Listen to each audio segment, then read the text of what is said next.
Pretty much. All right, guys, we're going live in 3, 2, something. Hey, everybody! Welcome to It's a Long Story, our Tuesday edition. Everybody say hi! Hi. You guys are waiting to cut me off last time, so I just want to kind of give you the opportunity. But hello. So this is our Tuesday night campaign in the wonderful homebrew world of Imea. We are running with our group, The New Moon, as they are inside the Hollow Mountain. I don't know if you guys knew that was the name of the mountain. It's a Hollow Mountain in Raven's Rock. Just a couple of things before we get started. Might just be one thing for anyone who is watching in the next couple days or weeks. This month, the month of what is April? Yeah, the month of April. For those of you who are interested in playing D&D, every Saturday this month at 11 o'clock and also 11 o'clock Eastern Standard Time, and then 3 o'clock Eastern Standard Time. I will be running a How to Play D&D group for anyone who is first timers and want to learn the game, and there might be some appearances from some of the folks here if they are so nice to oblige. But I think so. Yeah. So if you're interested in that, feel free. I'll try and actually post the link on the description for future reference. So it'll be at Start Playing. So look up. It'd be startplaying.com/It's a Long Story TTRPG. I think that's it. So without further ado, we need a little recap from our own Grian McGrath. Please take it away. All right. So after we enter the mountain, we didn't make it very far in, but there were some piles of gold that most of us passed by, and by looking at it, we sort of activated this curse. And speaking of curse, my curse to die decided that I was going to look at it, right? Why not? So Greenhead looked at the gold, and it just kind of entranced him. And all of a sudden, all he knew was that everybody else that he had just met like 3 hours ago was definitely his enemy, because who was he to question otherwise? And basically went off on Slagtan and shot an Elder's Bolt at him, and then jumped into the Cursed Gold, activating this battle that we did with these gold-ridden ghost skeletons. There were some that only were legs, some that missed a head, and some that were kind of just there. Everybody fought adamantly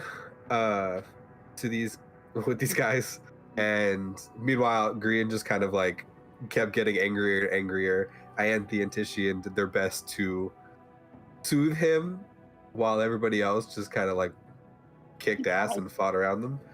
But to no avail, until Titian body slammed Grian into the ground.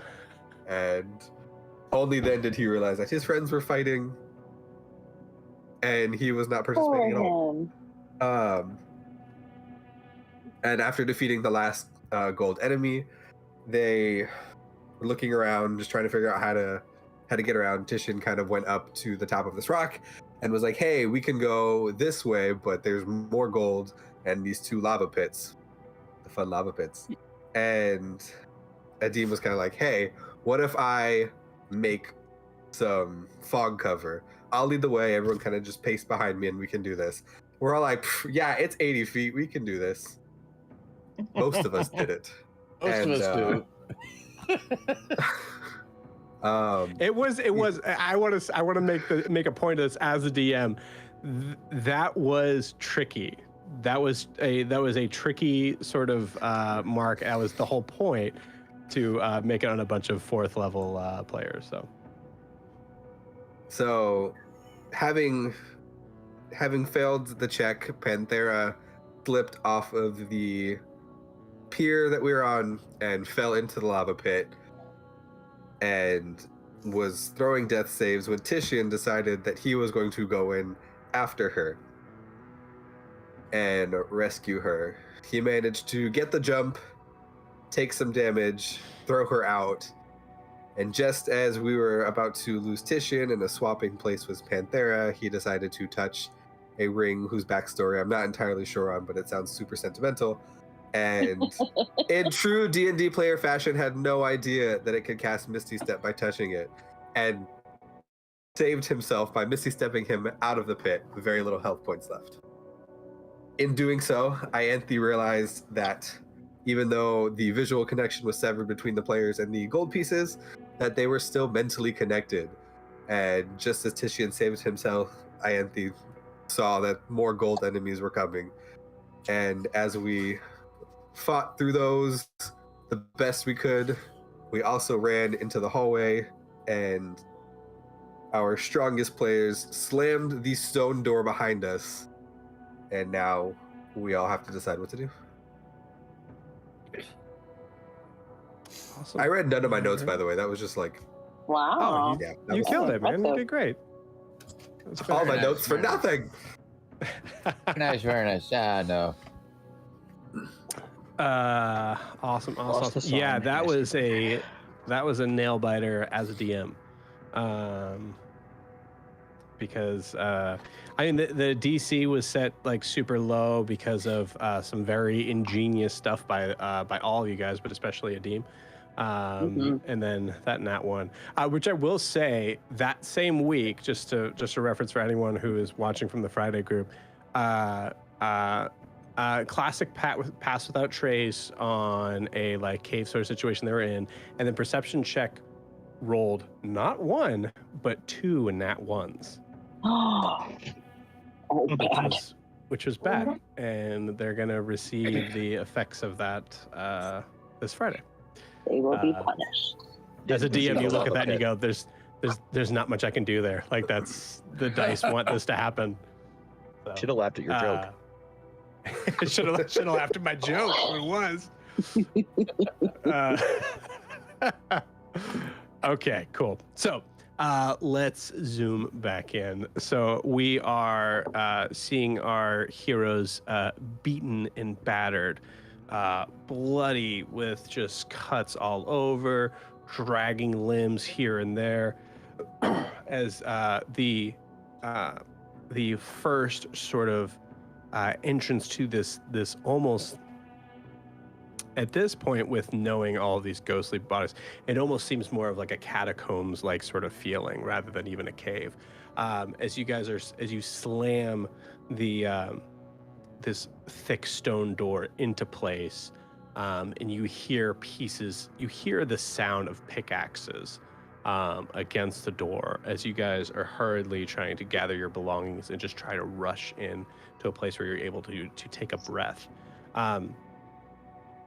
As you all walk in,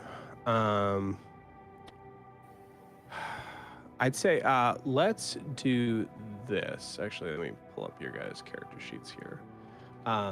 Basically, we smell like burnt fur right now. Yeah, I believe out of all of you, there's a possibility that Slagtan is the healthiest. I didn't do too bad. Cool. Roll me a perception check as you're like trying to pull everybody kind of in here. Nice I mean, in sniff. terms of like percentage of hit points, I'm okay, but Okay. I think probably more than I do. Yeah. You can roll a perception check too if you want. Okay. I sent. Sarah pretty much That's a goes sense with from advantage. That's why Sarah I'm pretty saying much it- goes it's- from healthy to bloodied in one hit. Yeah. Yeah, there is rough.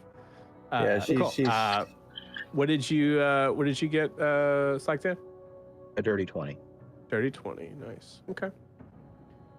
And then Ianthe, what did you get? 10. 10. Okay, cool. So with the dirty 20, as you run in, you're kind of like, I think with Panthera, there's a lot of like carrying like to a certain portion to be able to kind of get to the speed that you need to be able to get to feel like you're in a safer spot. Once you are in this room, your first instinct, the ears go up, the hairs go up on this as you smell, I would say, as you smell a very I would say a very faint scent of decay as you come into this room. You're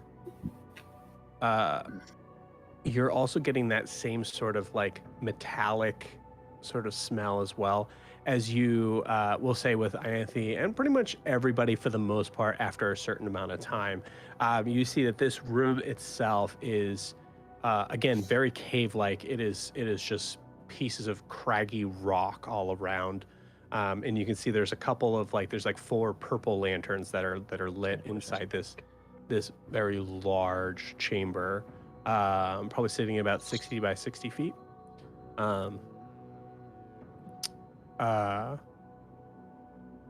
It is hard to tell exactly the primary size of this room, as it is filled all around the room to the point that it is hard to walk on stone. It is filled with gold. That's why I got a 10. I got distracted. Yeah. You see golden trophies. You see random golden items. You see that there are some coins. You also see that there's pieces of ore that have been carved out of the walls. And as you look at the walls, you see the walls themselves are actually glittering, as there is ore all around scattered on the walls.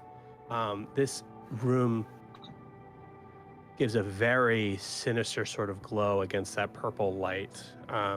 As you see, the entire room is twinkling. In the center of the room, you see there's a plaque that, or excuse me, I guess I should say there's a, I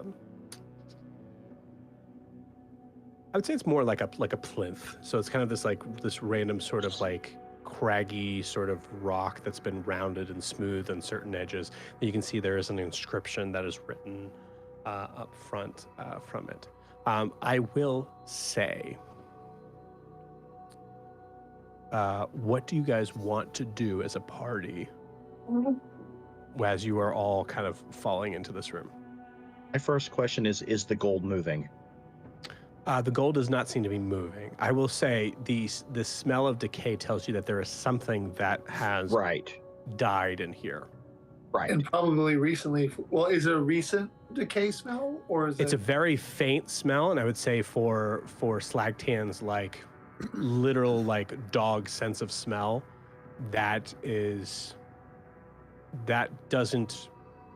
bodes some warning, as there was something that was living here, but I would say that it feels like it must have been some time before they were alive for it to be so faint. I think the first thing Tishing would do would be cast Divine Sense. Okay. Just in the there you go. Or not cast. As an action, I would detect. I don't know if it's...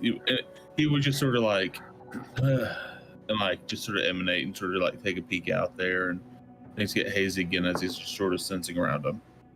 Okay, cool. So 60 feet. Okay, cool. Is this your last? Oh no, you can use number 1 plus your charisma modifier. Okay, great. This is 2 of 5. Yeah. Yeah. You do not sense anything here. I will say that you have a faint sense of desecration that is similar to the room that you left. But I would say the last room you also felt most likely a small sense of undead as well. You do not feel that in here. All right. Guys, I just want to let you know this room sucks as well, but I guess it doesn't suck as bad. Raise a death in here. I'm going to guess every room in here sucks and smells like death, but that's just a guess. It's not a bad guess. I'm going to go up to the plinth and see if there's any pictures. Okay, cool. You walk up to the plinth, and as you walk through the plinth, you actually feel... actually, roll me a low DC dexterity check. I just want to see what's going to happen here. So we'll say, let's call it an acrobatics check. Acrobatics, okay, they're the same. 18? Nice. You 19. Feel yourself... 19? Okay. You see yourself start to kind of slip on some of the gold as you are unable to really cross this room without stepping on the gold. And as you step on it, you I'll say maybe accidentally, you remember like the other piles, like you disturb that pile, all of a sudden something starts to kind of come up. So I think you kind of like pause for a second, waiting for something, and you do see a clawed hand, like a skeletal sort of hand, seem to appear. And at first, I think that probably freaks you out. I'll probably go whack-a-mole with my maul on it. Love it, fantastic. Yeah, you go straight down, and you just crush the hand into dust. No question, this thing is very dead. Okay. Basically, to me, the goal, moving the gold caused the hand to pop out. Right, and that that makes total sense. Then you see what must have happened was that the gold actually just like kind of moved down and gave way to the skeletal sort of figure that was underneath. Knowing that, I'm going to use the maul to push the gold aside to see if there is floor under it. You got it. Okay. Are you moving it around the skeletal hand, or just kind of pushing it to the side, kind of just to get an idea if there is actual floor there, because we know that the floor may not be true. Yeah. You do see floor. It is. So I would say it's very much. I would say it's more of like a hoarder's sort of situation where you do see that there's floor there, but it's really hard to even walk without touching the pile itself. But I would say with your dexterity check on that, you recognize, as the gold was kind of slipping through, the gold just slipped off of the, like, exposed the hand from where you moved it. Mm-hmm. So do we want to see what the rocks say? What do we want to do? Cannot get to a rock without touching gold.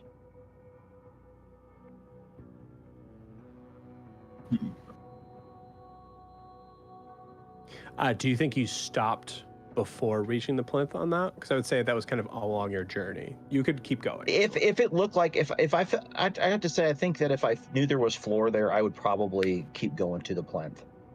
Okay, cool.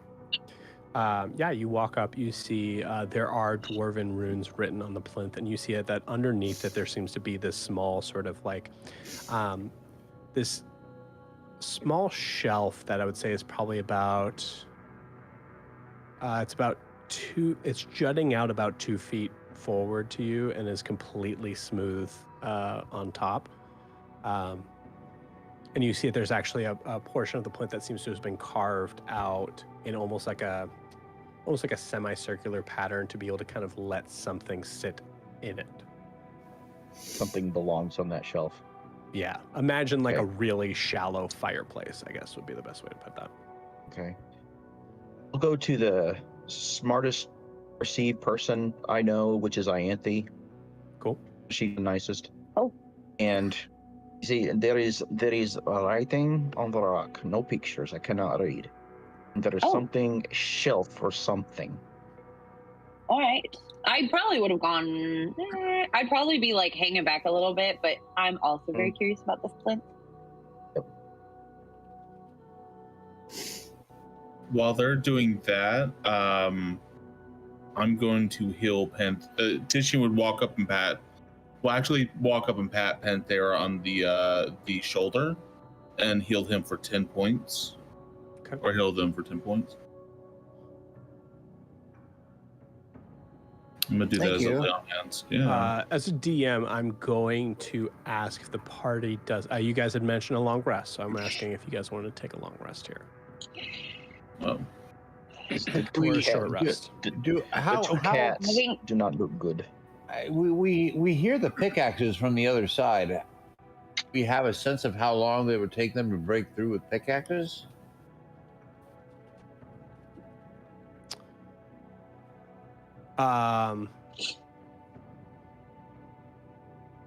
Yeah, I mean, I would say that's kind of hard to say.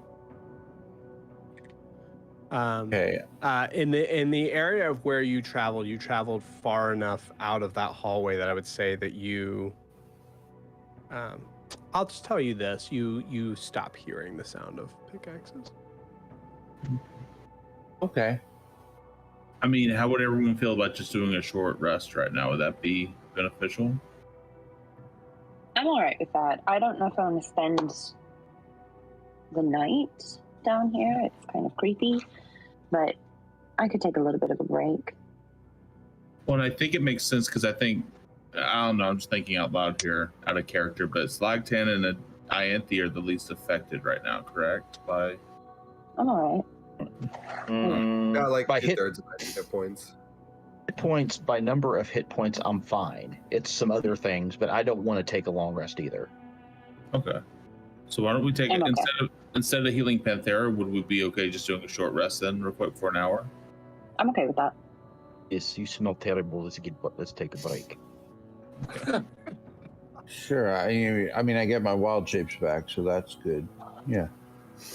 A short rest. I mean, sometimes when you encounter a problem, you just gotta like let it simmer for a bit. You know what I mean? No. Okay. Well, All right, so you all are taking a short rest. Mhm. Okay, Yeah. awesome. I'll scope out that okay. plinth too, but I'm gonna roll. And during that time, would it be all right if I cast Gift of Alacrity on myself? Can I? It's a 1 minute spell. I mean, so after the short rest, then I can cast a spell, or Yeah, so the casting time is 1 minute and it takes 8 hours to effect. Yeah, that's totally fine. If you want to do that before or after, that's totally fine. Because you only get back Okay, on cool. long rest anyway, so that's fine. yeah. So anyway, I'll cast Gift of Alacrity on myself during the short rest too. Okay. Awesome. I am back up to full. I think as you cast Gift of Alacrity, go ahead and give me a... Panthera, give me a religion check, please. Religion check? Yes, please. Yeah, this is one of my specialties. So watch out, world. Oh, I rolled a 19. So for a Nice. total dirty 20. Okay, cool. So Gift of Alacrity, the weird thing about that, obviously mechanically, it has as an effect to it as well. But to be able to feel like you are more alert in being able to add things to your initiative, there is a sense that you get because of really honestly knowing what it was originally built out of. There's a sense that you get the idea of almost like every possible situation that may have happened, which gives you this little bit of sense of almost foresight, I guess would be the best way to put it. Within that span of time, I mean, you saw Slagtan, destroy that skeletal hand. So you see that there is some sort of figure. You might see just like the wrist bone or whatever. And I think for a second with a 19, you get the feeling of, you almost feel like you see a vision of a dwarf in a very blurry sort of way. You see a dwarf placing something on the plinth.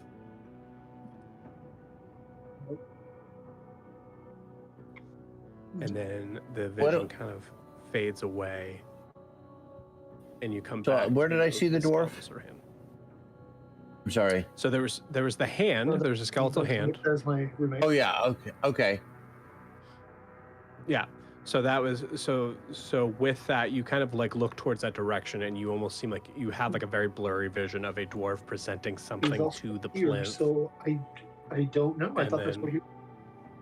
I'm gonna mute. I'm not sure. that. Sorry. He check may for a he may be second. at the restaurant if you want to call there. Thank you. So the you you see the dwarf kind of presenting something to the plinth, and then the vision kind of fades away, and you see some small remains, but most likely it's like a skeletal arm that's still present underneath the gold. You guys haven't like sifted through, so Yeah, that's one of the things I want to do after our short rest is to brush away some of the gold to see if we can uncover the floor and see And can we see the floor through the gold right now, or? Yep. Are So we Slagtan already did that. Okay. I wasn't sure if he did that or if he... You're good.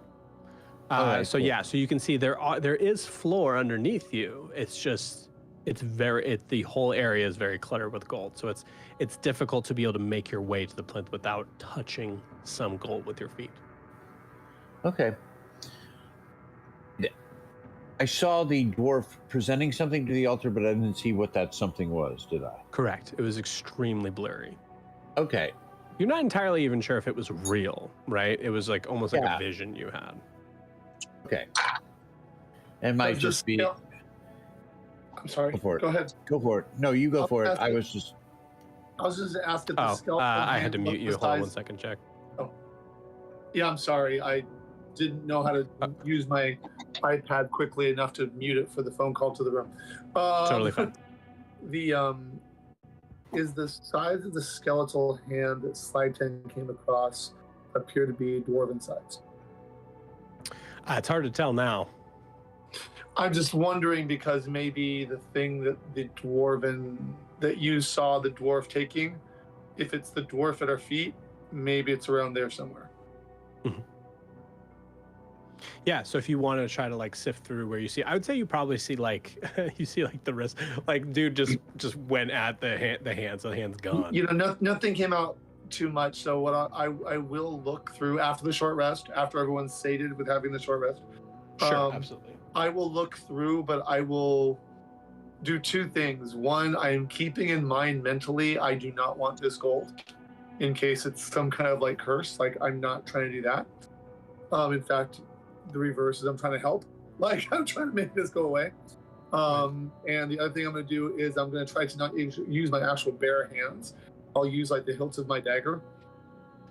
Okay.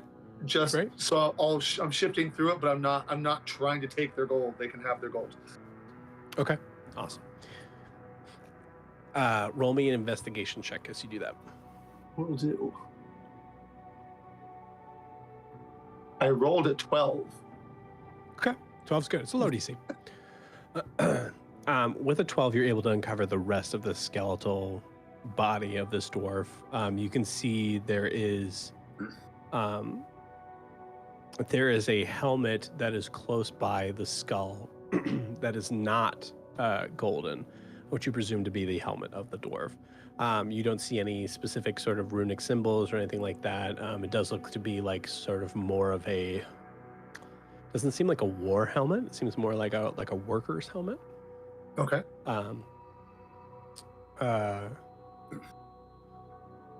You also uncover with a 12, you find I would say, this is about normal size in your hands. You find a very deep golden crown. You see encrusted rubies and sapphires on the side. It looks to be of great value. Ooh. I pick it up with it, like using the dagger.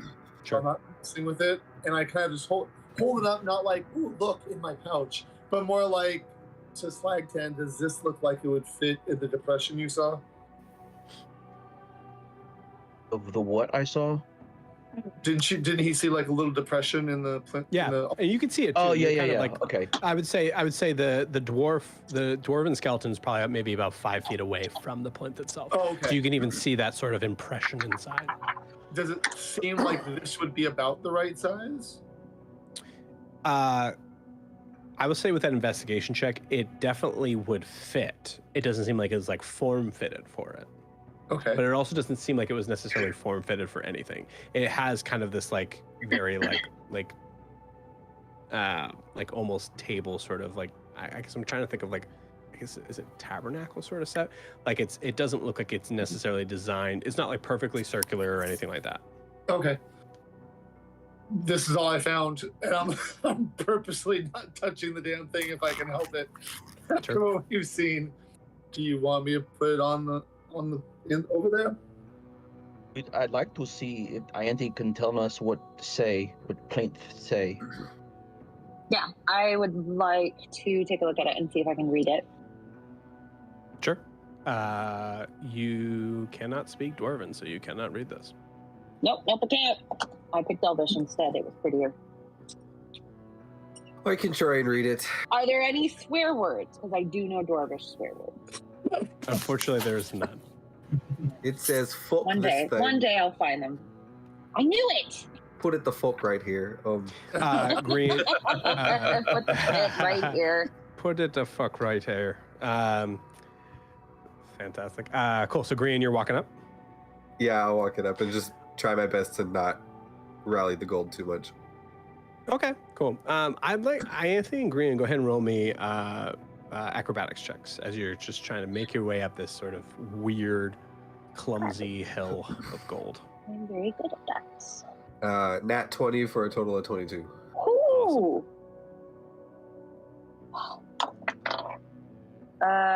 Natural 19 for a 23. Okay, so this is kind of funny. Everybody's dancing. So I would say, Anthony, you just glide on top of these these golden coins and pieces, and you just kind of dart back and forth on things. Green with a nat 20. Because I got to award a nat 20. A nat 20 as you are walking easily past the area that's been set before you by Adim and Slagtan.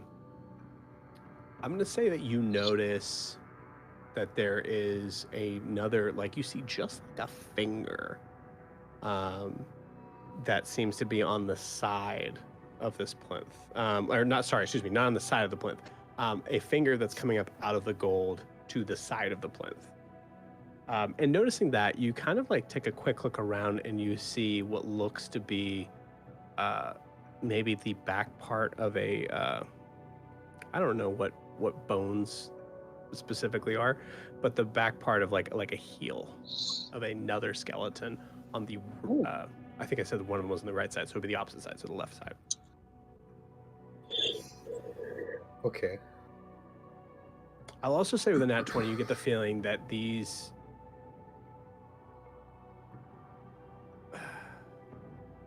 this isn't a weird formation for any natural sort of cause of death. Well, that's what I was thinking. Okay. So as he manages to avoid the gold, he'll just kind of look around and see what he sees. And as Ianthe is also making her way up, he'll just kind of nudge her and look around and say, "There's a lot of bodies all around this place. I'm worried it might be sacrificial." Ow. Yeah. Dwarves like that. I don't think Not- dwarves do sacrifice. Not the dwarves that I know, which admittedly aren't many. If I may, when I cast my spell that I cast upon myself, I saw just a blurry image, and I'm not even sure it was real. I thought maybe it was because I was injured, but I saw a shadowy form of a dwarf place something on the altar. I don't know. I don't know what it could be, but Does it look like a rod could stay there? Or crown. Big I stick? didn't see what he had in his hands. I saw him place something on the altar, but I did not see that something that he placed on the altar. Again, it might have been just a figment of my imagination. Hey, new guy, you can read? Yeah, I can read. I mean, I can read, but I can also read the written languages that are here, and so he'll Oh. So you'll see him turn to face the writing, and his eyes will glow gold. And I guess no one else can see it, but the letters will come up off the page in common, or off the rock in common. Cool. But I mean, it's up to you That's if you cool. want that to actually happen. I think that's also cool that it just glows itself to everybody. I mean, I guess it's like to the extent of what could read all languages do, like if it's just the user or if it's like everybody. It's up to you, man. I'm character choice, I think. I mean, I'm totally cool with it being everybody, like everybody, Love it. like a human Ooh. projector. So, all right. So then, Ooh. with Love that, as his eyes glow like a human projector, you'll see the I like glowing dwarvish magic, too. glow, and then pop up in common like subtitles. Oh. Hey, Brandon. Uh-huh. Fuck yeah, dude. Lean into it. I love it. Cool. I'm gonna give you that nat 20 on this. I'm gonna say I want to award the nat 20 and that, like, pushing that forward. There wasn't a lot to give you there, so I'm gonna kind of add it to this a little bit. You don't have to roll for anything for this. You're gonna read this no matter what, because that's what your special abilities give you. Here's what you read. To seek further entry into gold, place the item of most value before me. So, the weird thing here is the phrase is to seek further entry into gold. And with Dwarven runes, there's no such thing as like capitalization or anything like that. But it is marked in a way that seems to give space, as if the word gold is a title.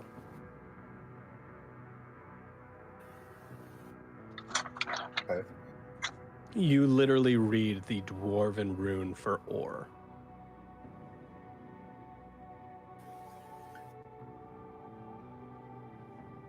Right. Which ore means gold in Dwarvish. To seek further entry into gold, right? Mm-hmm. Place the most precious item, right? Place the item of most value before me. You put friendship on that.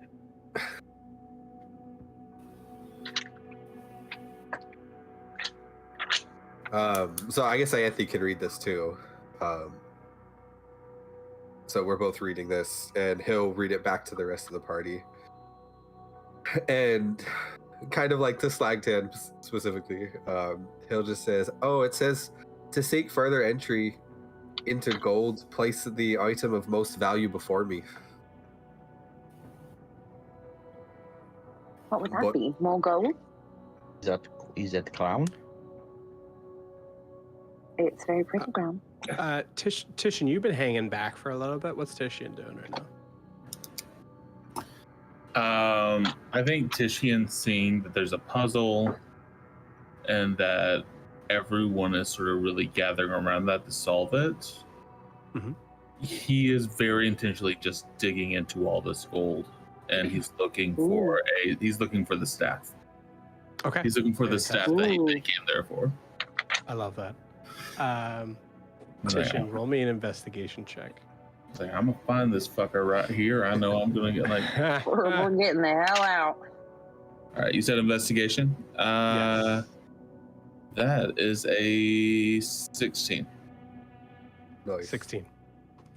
As you're just digging your hands into the gold, you. I think he's just like. Yeah. You come across a. I'm going to say with a 16. 1, 2, 3, 4, 5, 6, 7, 8. Let's say roll me a d10. All right. This one feels lucky. All right, let's do this one. An 8. Okay. High was better, right? No, it's good. So you happen to see, this is very fitting for Titian. You see as you're kind of digging through, you're trying to reach in, trying to, feel for anything rod-like, I assume. You kind of like bang your hand into something hard as you reach like maybe about a foot in. And as you go to pull this thing out, you feel like there's weight attached to it, just based like on either the size of the item or the gold on top of it, and you pull really hard, and you pull out this very large, especially for a dwarf, a very large golden shield. Ooh. You see that there are runes that are carved into very similar to like a family crest sort of thing. Nothing that you can necessarily read, but it looks valuable. And I think looking around the room, and I will say this is a character choice for Titian, but I'm going to let Matt know this. You get the idea there are many piles of gold around here. And there's a possibility that this is a scavenger hunt to find the thing of the most value. All right.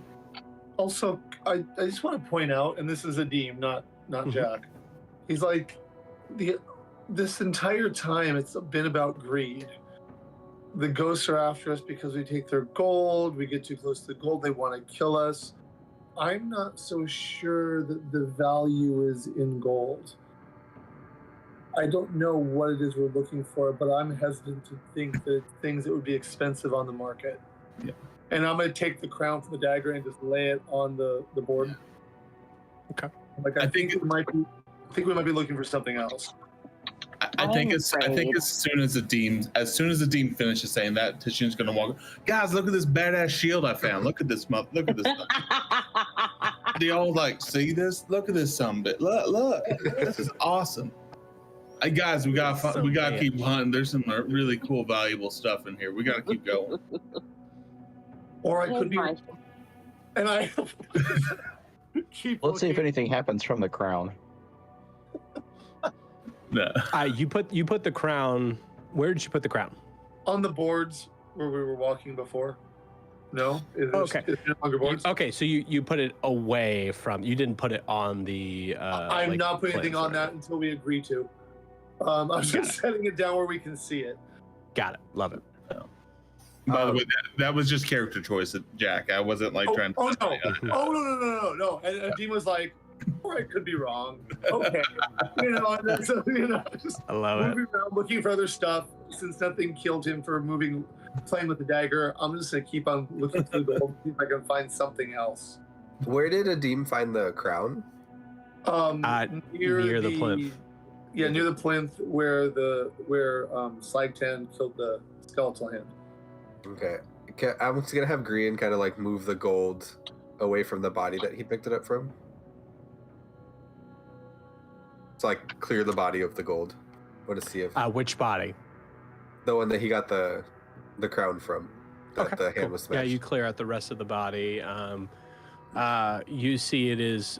You see there's some tattered kind of cloth, but for the rest of it, it is very much a skeleton. So there's not really like a whole lot of clothes left. Mm-mm. Okay.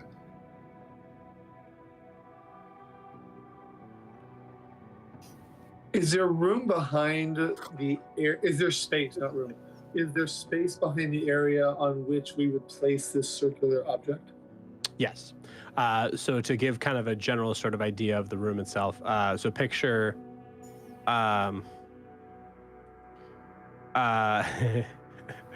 this might take you guys a bit, but if you imagine in the Mummy, the room with all the gold in it. Yeah. I saw that way so long ago that I saw it. I will say I saw it again recently. It still kind of holds up. I'm gonna be honest. It's not bad. It's a great movie. But so basically, like this entire room is a relatively circular chamber. So generally circular. Okay. In the center of the chamber is this plinth. That is poking out of all this stuff.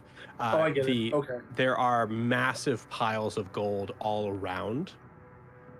So much so that it is hard to even walk on ground. Got it. All right. Titian's he's still holding a shield because it's sparkly. Titian's not a super greedy person, I don't think. The large step, but I mean, what do y'all think is more valuable than gold? I mean, Life. Family. That's what I was thinking. Platinum. Platinum. Jewels, I mean, Crypto. Lightning strike down. diamonds. thunder. No. Oh, do y'all think? platinum or nature? Do y'all think we need to like, I don't know, sacrifice someone to the thing, or I could cut myself. Perhaps, Put, yeah. put blood. I mean, maybe we don't need to make new scratches. We're all pretty scratched up. Does anyone have anything that's actively bleeding right now? And just put I a mean, couple how- dots on? Probably. Yeah, I would say. mean, I I would got say this- all of you have at least one scratch that you could rub blood into the altar if you wanted to.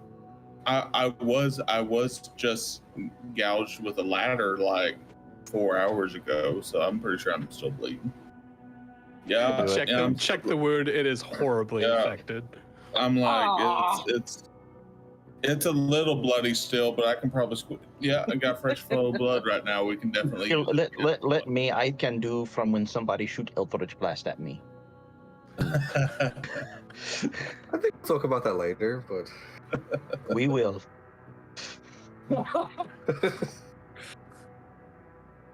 so we're gonna put blood Dude, on the altar. I'll squeeze some kind of blood onto the. Let's give it Self. a try. Onto the altar. Okay, Mm. cool. Awesome. I need everybody to roll me a wisdom saving throw. Oh boy. Yeah, all right. There we go. We are screwed. Oh, Ooh. Dirty 20. And 2. And I rolled a 6. Go, you rolling that one. We'll say this. We'll make it super easy. If you rolled above a 15, you're taking half this damage. Below that, you're taking full damage. You feel the whole room start to kind of, but you actually see the flames from the torches start to kind of grow bigger from this purple light, and then go into a black flame for a second, and then you feel it just kind of like, almost like a sonic boom, sort of like hit the entire cavern. You see the gold itself seems to kind of move and shift around as if just being affected by this sonic boom. And all of you take at least, 13 points of damage, or if you have necrotic damage, or if you made the save, it is 7. No, 6. Excuse me, 6. And if I have resistance to necrotic, is it half 6. that? Okay. Yeah. Yeah. If you beat the DC, in, it's half of the half. So 6. Cool. Did you make the save? Yeah, I did. So you take. Oh, that'd 3. be 3. It's Yeah. half of the half.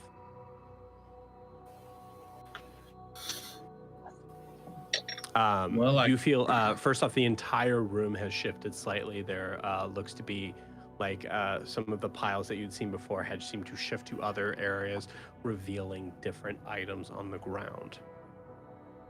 And you guys get the feeling that 1, that wasn't it, and 2, there's other things in this room.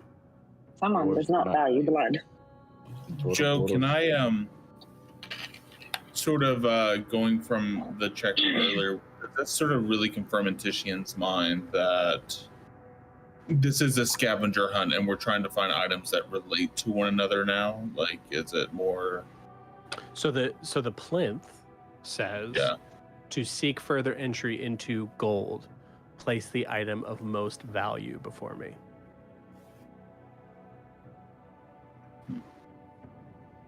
Okay. So the scavenger hunt thing mentioned earlier. We was- got. And what did you say we got the sense gold was? As a It title. seemed like, it seemed like a title. I say we place the crown on the Did we plinth. try that already? Or and did hear we do me, blood first? Oh no, he Here- tried something different. and hear me out, because seeking further entry into gold, which is a title, perhaps it means royalty or Or That it, I don't could, makes know. sense. or it could be the name of this location, these caverns. That's true as well. Okay, maybe I'm wrong. I don't know. I was thinking that as well, though. The idea of royalty, the idea that, you know, the responsibility of the crown, its value is much more than just. Yeah, it's yeah, monetary. exactly. Tishian, you have something to say. Not sure. Oh, I'm sorry, Dom. I think Tishian in character is just raising his hand. Yeah, he's just like, Yeah, probably. He's not in the way that like he wants people to hear him, but like in the way of like, I'm good whenever y'all smart people are talking. He's just holding up this golden shield. Like people are talking that are smarter than him, or he feels like they're smarter than him. And he's just like, I mean, would it hurt if we all just took a peek around to see what we can find? Well, no, I agree. I say, yeah, because more items were uncovered with that shift, so perhaps shift was trying to lead us to a certain item. I don't know. So, can I read Tishian's shield? Sure. This ain't it, dumbass. I don't know. Does Tishian, do you allow him to read? Tishian will raise it up like really badass, like a 4-year-old. Hey, so you wanna read my shield? It says Doom Master on it. Doom Master. You just make it up? That's funny. You are a 4-year-old. I will remind you that gold is one of the heavier metals on the periodic table of elements. Much heavier than iron or. I'm super strong. I'm the strongest in the world. I'm just saying, and it's also one of the softest metals. So I was about ready to say, can I bend his shield? You totally can. You just bend it like a crowbar. No.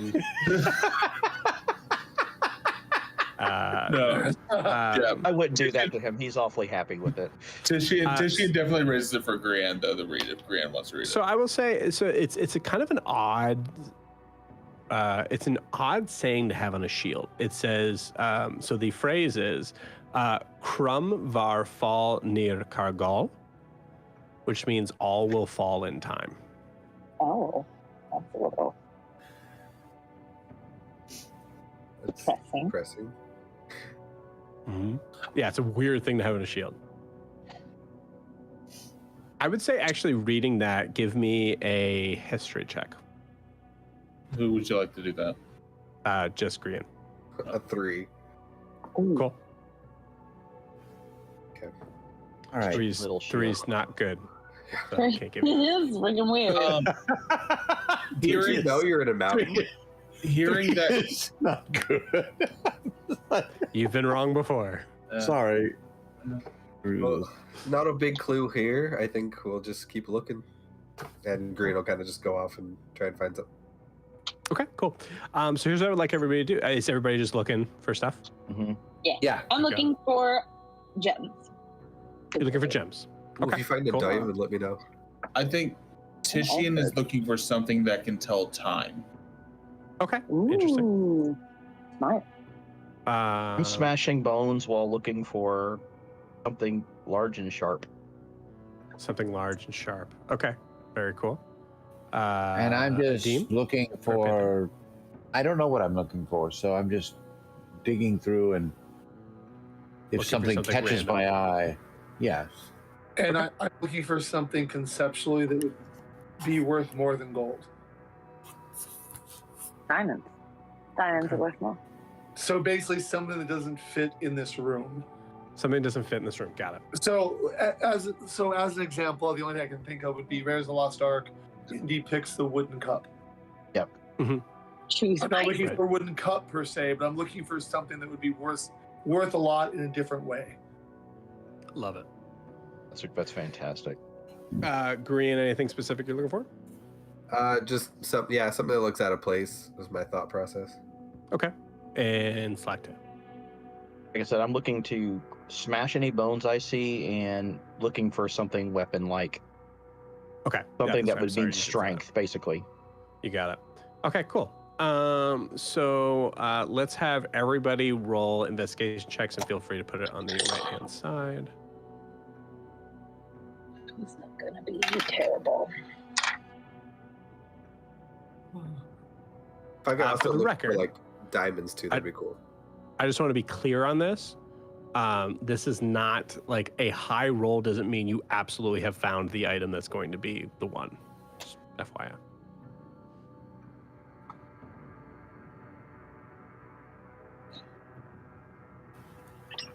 Okay, cool. All right. 1, 2, 3, 4, 5, 6. Pantera. That's amazing. Yeah. Okay. You found some gold. You did find gold. I can't find any gold, guys. What were Pantera, we you looking for watch again? As he watches the rest of the party is looking through, and you start to kind of like dig, but I think there's probably like an animal-like quality that as you start to dig, you're actually just constantly like you're more thriving for like the bottom to see where the bottom ends, and you like periodically forget that you're looking for an item. Like you have to like I'm digging. How far does this go? And like you go all the way down. I'll look over my shoulder and say, digging is fun, yes.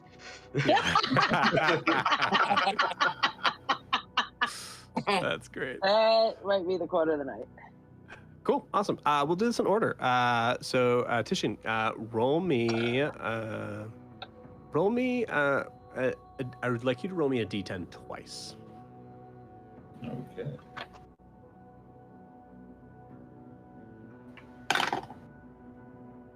First one's a 6. Second one is a 1. Okay. Cool. With a, we'll take the 6 first. With the 6, the first thing you grab is you pull out of the rubble this like very large, again, especially for a dwarf, a very large bow. You see it's encrusted with gold filigree around, but you see that there is pieces of it that does seem to be made of wood. You do not see any twine or I don't know. I guess it would be rope, whatever the bowstring is made out of. Catgut. You don't see any catgut. That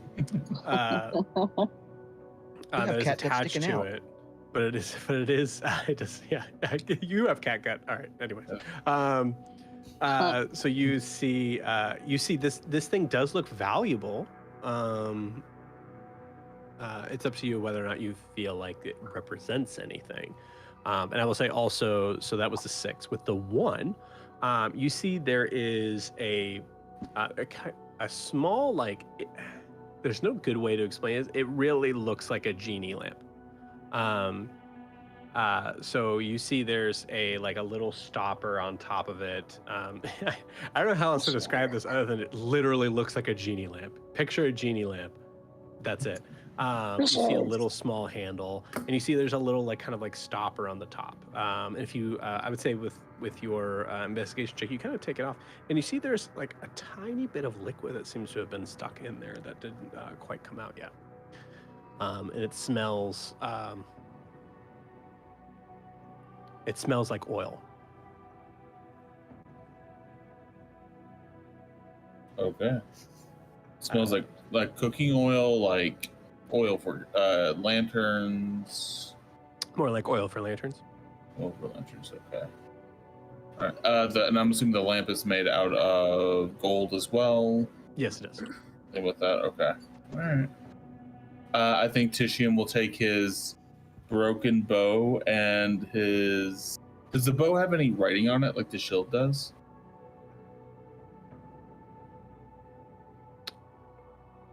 Or any markings on it, runic markings? I'm going to say roll me a history check. Okay. All right, that's history. History is 17. 17? Really good. Yeah. It looks like there's some writing on it. It's definitely not Dwarvish. With a 17, it looks a little bit more elegant. Does it look orcish? Absolutely not. Does it look elvish? Because because I know Elvish. I'm telling you what I'm telling you. I will say this. It looks somewhat Elvish, but you can't read it. I think Tishian's going to take both his lamp with a little bit of oil and his bow, and he's going to make a beeline right to Grian, who he now sees as the best reader of the group. Tell us a story. This is interesting. Okay, very cool. I'm going to hold on that. Yeah, we're just gonna hold everything up to Grian. Here, read this. Yeah. Here, read this. I think Google Translate and be like, yeah. Yeah, it's not. Never mind. I'm not gonna talk. I don't need to tell you guys anything. Okay, cool. So let's go to Adim next. Adim, roll me a d10.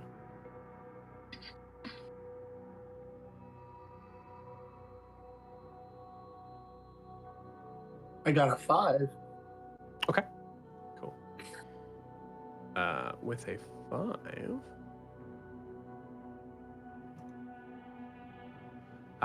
With a 5, you did. This is ironic. You do find a goblet that is. That does have gold. I know. I swear this is somewhat made up because I made the system, but it's not like the goblet itself actually seems to be made of a pewter type material, but it does have like gold writing on top of it. And again, it is one of those things that it does not look dwarvish. You also notice. Did we determine whether or not you've ever seen a dwarf? We determined. I think we agreed that I've seen them because I was at many port towns, so I've probably seen them around, but I probably have had little to no interaction with them. They have slightly disproportionate hands. Their hands are slightly bigger than normal. But I would say, and this might be a stretch, and feel free for anyone to correct me, but I would say that like a human-sized goblet or stein does look a little funny in their hands. Like it looks a little bigger, not as much of like a halfling or a gnome, but it does look a little off. This goblet does look like it would be a little big for a dwarf. Okay. Okay, and you said there was writing on it, but it's not. There is writing on it. Yep, but it's not dwarvish, and you can't read it. Grian! No, so you just shove it in his face. I'm about to regret this Eldritch invocation. Dude, you picking this up is huge. We need it.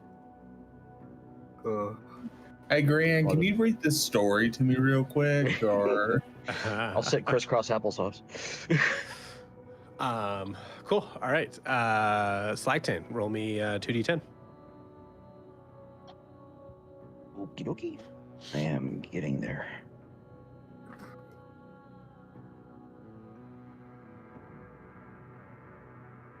A 4 and an 8. Okay. Cool. With the 8, we'll start with the 8. The 8, you find as you're like kind of digging through, you hit something hard, very much like Tishian, and then you try to pull it out. And you actually feel, even with all your strength, that this is really difficult to move. So I think there's like everybody kind of watches as Slagtan like tries to move this thing, kind of gathers it, like kind of pushes the gold around, and you see a handle, and you grab the handle and kind of like pull it out, and the first time I think Slagtan like really like is like sword in the stone sort of thing, like it is just not moving. It's up to you, Slagtan, but I kind of figure like there's like a point where you just like embarrassingly kind of like look around for a second, just like, and just like, oh yeah, go straight in for it. For fun, roll me an athletics check. You got it. Got to roll bad sometime. This will be it. 320. Dirty 20, nice. Yeah, cool. I just saw your strength is at a +5. Holy shit. Okay, cool. So the first part may not have happened, but whatever. Let's make it happen. I think it was more of a giant. Yeah, it was the shock of it being so heavy. Oh yeah, no. I'm completely cool with it. But the second time Nobody saw. Nobody's watching. Yeah, you see You see muscles bulge out of Slagtan's back that you didn't know either that he had Didn't know or they were they there. even exist. Green will fan himself As- a little bit. Yes. You like you have like Titian like pushing this Titian and like Adim like showing these things in your face, and you're just like looking over and it's like, okay, all right. I'll look at that. Damn, Slagtan. Damn. Yeah. Slagtan full on again, sword in the stone, like just lifts and pulls this giant warhammer out of the ground, very similar to the maul that you had before, but this one is bigger. It'd be very weird for a dwarf. Yes, it would be very weird for a dwarf. I know I have probably Um, never met a dwarf or seen a dwarf, but I'm assuming that in our investigations, I've kind of figured out that dwarves are smaller than humans. You saw a dwarf ghost, didn't you? You've seen some undead dwarves, so yeah, I think that's Yeah. fair. Okay. It required a vast amount of strength to be able Yeah. to pick this up. Mhm. You see that the actual hammerhead of the warhammer is gold, but you can tell just by the weight of it that there's no way this is all gold. There's most likely some sort of like leaden, like hard iron material, maybe rock. It's hard to tell. Something. It's gilded, even though it's probably better than just gilded, but it's covered in gold. Yes, Is absolutely. there writing on it? There are a bunch of runic sort of markings on top of it. If there ain't pictures, I ain't reading it. Yeah, there's no So- pictures, unfortunately. We got to put that in Grian's face later. Cool. You drag this thing over. Just the hammer. Yep. Kriya just pushes everybody once. Yeah, that's cool. Let's check out this hammer, guys. It's a mighty big hammer you've got there, Slagtan. That's a mighty hammer. No, if I Thing really he have wants it, doesn't I'll work on me. use it. Awesome. Cool. You also see, let's see. I'm gonna say, as you pass by, you also notice that there is there looks to be a small sort of statuesque sort of, sorry, statuesque is not the right word. You see a small statue. Statuesque statue. A very statuesque statue that is kind of resting along the ground as you had pulled out the hammer. It looks to be of a very well-made depiction of a dwarf on a throne with a crown on his head. Could be important. I'll take that too, if I can. Yeah, absolutely. All right, cool. Green, I'm going to skip you. I think you're reading all of this, if that's okay. That's fine. My turn. My turn. Because that leaves Ianthe for last. So Ianthe, roll me 2d10. This was me in our last campaign when I was the character that could cast Identify. What Green sees, what he finds is just those bulging muscles on Slagtan, and that's who he clocks. Wow, let That's me about look it. at that. There's some Hold on, runes on keep holding. you. Keep holding. We'll see. Ooh. Can you lift it up higher for me? Keep holding it. Keep holding it. 91. Or 9 and a 1. I was like, what? Wait. My God, what a Oh. large table. Oh, 2d10 is 10. Yeah. No. I'm sorry. Two separate Two details. separate So a numbers. 9 and a 1 is totally fine. Yeah. Yeah. That's totally fine. Cool. You find two things. So the first thing you find is a this is assuming a lot of Ianthe, but I think this is accurate. At first, you see what looks to be like some sort of curved drinking glass, Ianthe, and then as you pull it out, you see that it is very clearly a like horn, like a war horn, and you remember like, oh yeah, a lot of what I've been drinking out of has been like horn-shaped goblets. So you see this looks to be a very like a horn is probably about this big. Looks to have been made of some sort of like some sort of ram. You see that there's a slight curvature to it.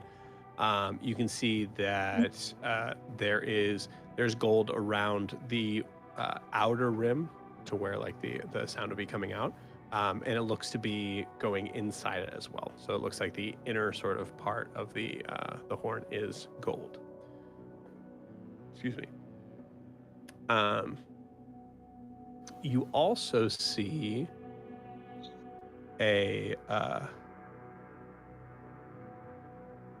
you find a what's it? Yeah, I guess there's a medium-sized sort of book for you that looks to be very heavy. So it looks like a tome essentially. Looks to be very heavy as the cover is pure gold. And as you try to open it up, you look at the pages, and they all seem to be written in these dwarven sort of runes. Why didn't I take Dwarvish in school? This was so stupid of me. Yeah, every time you're just kicking yourself over and over again. Every time. Cool. All right, and I assume you bring that up. I'll go get in line for Grian. I'm just going to wait in line. You got it. So you guys kind of set Hurry up. Wait, with the natural... If I have to with the wait long natural in line, one, I gotta I go get help. I'm gonna go dig with Panthera. Yeah. I don't get a roll with the natural one. Come on. Absolutely not. No, you don't. You Oh, shiny. I think you see like out of the corner of your eye, I think you see like the little like statue of the like dwarven sort of king, and you start to walk over to it as Slagtan walks by and snatches it. Like there's a classic montage of everything you see, someone grabs it before you can get to it. Son of a bitch. Ooh. So just to kind of like be able to like move things further along, I think you guys kind of just set these things out, and Grian, one by one, you kind of look through everything and try to kind of get an idea of the reading of it. And I will allow other people to kind of make checks on these items as well, so it's not just Grian. But let's go ahead and run through just the list of things if there's anything you notice based on the languages you see. Okay, cool. You look at the hammer first. You see a name written in Dwarvish on the hammerhead of this giant warhammer, and it says the name Moradin on it. Ooh. You don't see anything else of any sort of intrinsic value. Nothing that says anything other than Moradin. I'm not even going to ask what Moradin means because I don't think I would have a clue. Moradin seems like a title as well. Would there have been? I'm assuming Moradin. Is there any chance I could have learned about him in school or anything like that? No, I don't think I'm assuming if it was like a conqueror, I'm assuming with a hammer, it must have been like a conqueror or somebody, a warrior that could have been taught. And that's fair. Give me a history check. I'll allow a roll for it.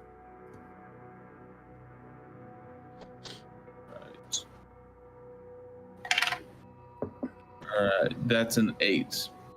Cool. Awesome. Yeah, you're not entirely sure. I would say it does sound familiar, but you're not entirely sure. Cool. The tome, Grian, looking through that, you see, I think for the sake of time and in sincerely trying to give you kind of like as much information as possible that's going to be important, you open up this book and notice that it looks to be a book of genealogies. Dwarven genealogies. And I would say, give me like a, I'll say, we'll use that investigation check, we'll say.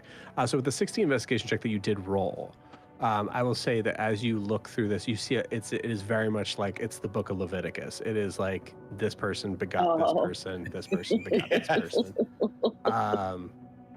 shout out to Sunday school. It is in that area you see a name that you recognize. You see, let's say you actually see two names. You see the name Moradin, as it looks to be a family name.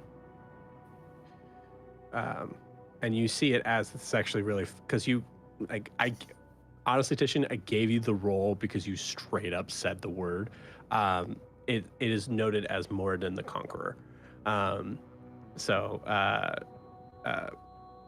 As you look down the like family line of Moradin, the last name you see on there kind of like flips a switch on you. And you see a name at the end that's We're the best of us. You say Krodmarai? Yeah, it's the name of the grave that was in this city. Oh. The greenhouse. Yeah. The greenhouse, yeah. Marai, you were the best of us, if I remember. Yep. That is correct. Cool. Moving forward, the chalice. So this is where stuff gets really interesting, and like Eyes of the Runekeeper totally just ruin things of like you're not entirely sure. This is like where you get 100% sincerity, or like 100% sure on this. So the chalice and the bow both read as a interesting alternate form of Elvish. So I think Titian, you know a little bit of Elvish, right? Yeah. Mm-hmm. So Titian knows Elvish. Anthony knows Elvish. So the weird thing with that is that you can read some of the language, but it's almost like as if it's Spain Spanish as opposed to like South American Spanish. Some of the words don't really make any sense. So Grian, you're able to clearly see what this language is.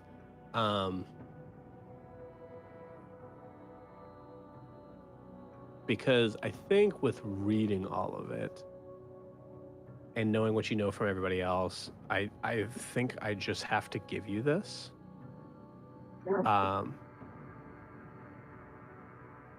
This is Elvish, but it seems to have been written in a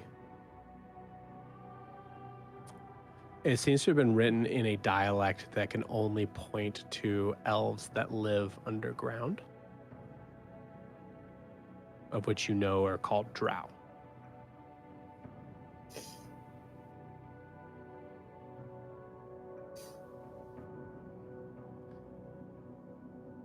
So that's the bow and the chalice. Both those things seem to be big for a dwarf. FYI.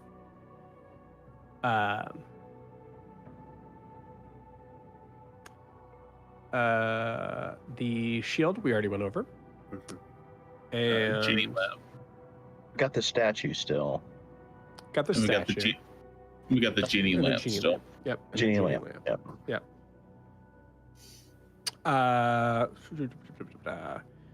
The horn. In the horn. Yep. So the statue of the ancestor, there's no dwarven markings on it at all. So I'd say with the investigation check of what you have, this looks to be some sort of marking of a king. You see the throne, you see the crown. This thing is only probably about maybe this big, so it's a very small statuette. That's what I was looking for. The name statuette. That's what it was. So you don't see any specific markings on it. I'll say with your investigation check,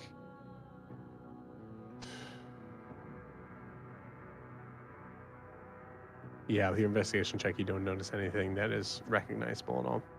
You get the feeling that you might be able to figure out who this is if you really looked through the tome, the genealogy book.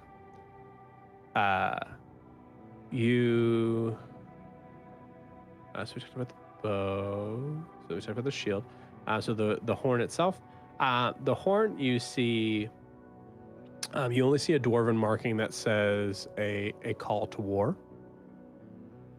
So knowing that blowing this horn would mean, everybody to Horn arms. Hammer hand. Yeah. And then, was there anything I missed? Oh, the lamp. Lamp. Lamp. The lamp.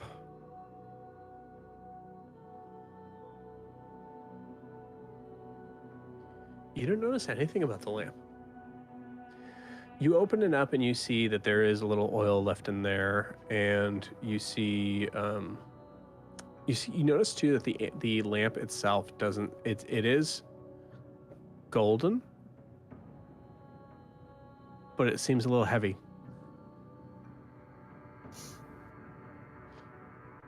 In looking at all of these objects, would I get the impression that they didn't start out as gold? That's interesting. I think some of it depends on the item. So I would say, I think you get the feeling that the lamp is not pure gold. I think the horn's not pure gold. The bow is not pure gold. It is mostly wooden with gold filigree around it. The statue itself does seem to be pure gold. And the tome obviously has like the pages that are paper, essentially. And the Can I hammer ask a for question? sure isn't pure gold. I have a question, if I may ask. Yeah. Does may I look at the statuette? I'm going to look at the crown specifically, and see if the crown looks like the crown that we found. Is the statuette detailed enough to? Yeah, so you pick up the crown. As I said specifically, it is very detailed. So looking at the crown and looking at the little statuette, you actually see that they do look identical. Yes. Okay. So the depiction of this statuette is person wearing crown this is the crown that he was wearing. So, and we know he's of the line of Morden, I do believe. We've established that, or did we establish that? You guys would have been able to see everything that I could see with the reading, so. Which also I want to make it very clear. This should not be on Grian, on just Grian to figure this out. No, that's why I wanted to take a look at the statuette to see. So the statuette, he's wearing the crown. Is he carrying a shield as well? Was the statuette? You do not see a shield on him, no. Okay. Is there a hammer? You do see a hammer on, I would say it's actually off to the side of the throne. So it's kind of connected to it in a weird way. All right.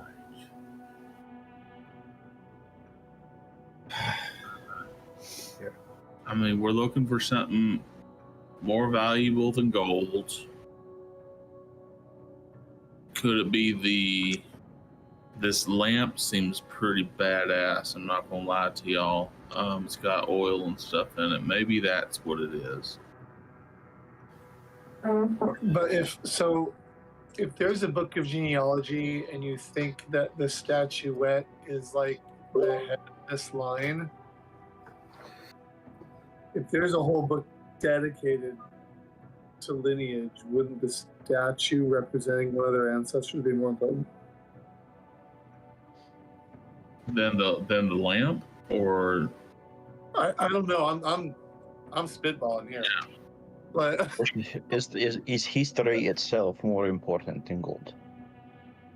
I mean, I guess you could say it's like you're only king if you can prove you're a king, right? So I mean, like if you can track your family tree and such, like that's where the power comes from, right?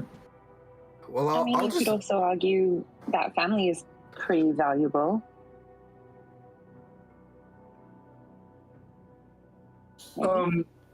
strange question, maybe, but to Panthera. In your vision, I know you couldn't see what the dwarf was carrying. Could you tell by the dwarf's stance how heavy it was? I would say I yes. would imagine you could see a large warhammer. Because I would say that you would notice that, like, it would be, if it was the hammer, it'd be dragging. I love this question, so I'm gonna just answer it. Thank you. Yeah, no, it's a great question. Also, I've been told I need to be easier on the puzzles, so I'm trying to be a little easier on this. That's a great question. I think first off, actually, I'm gonna say this. It doesn't look like they got it right. Okay, Because if they got it right, those skeletons wouldn't be there. that's true. Okay. So I know But that wasn't the question you asked, but I want to make sure. I want to Right. award But this And I appreciate that. importance of that question. Yeah. But he was holding the item with like this, right? When he was putting up with both hands underneath it. It looks appeared? like it looks like it was both hands. Yeah. Yeah, you Okay. saw in like a blurred image. It kind of looked like this, like it was offering something. Because I don't know that it would be. He might hold an open book like that. Maybe he was holding the book. If he was holding a crown, I think it would be more like this. If he was holding the statue, I think he'd be holding it more like this as well. I'm going to tell you guys this just for the sake of, like, again, it's a puzzle seems so easy when you know the answer, so I want to be very fair on this. In about 6 minutes, I will start rolling intelligence checks to help you along the way. Okay. I'm still not. I still think my initial thought is the correct one. I think it's the crown that we should be putting on the altar. Now that's just my opinion. Well, if I look at all the items that we have in front of us, I mean, not that they were necessarily right to begin with, but all of these items aren't necessarily the same. They all seem to be something precious to the person that put it on there. So maybe by value, kind of what Atim was saying was, it's something that's valuable to you, not necessarily like how much it costs. Agreed, and I think that the crown represents something more than just the gold and jewels it took to make it. It represents party. It represents a king or a queen. Do me a favor, because I have a feeling that Grian, that you have this written down. Go ahead and read the quote to me one more time. To seek further entry into gold, place the item of most value before me.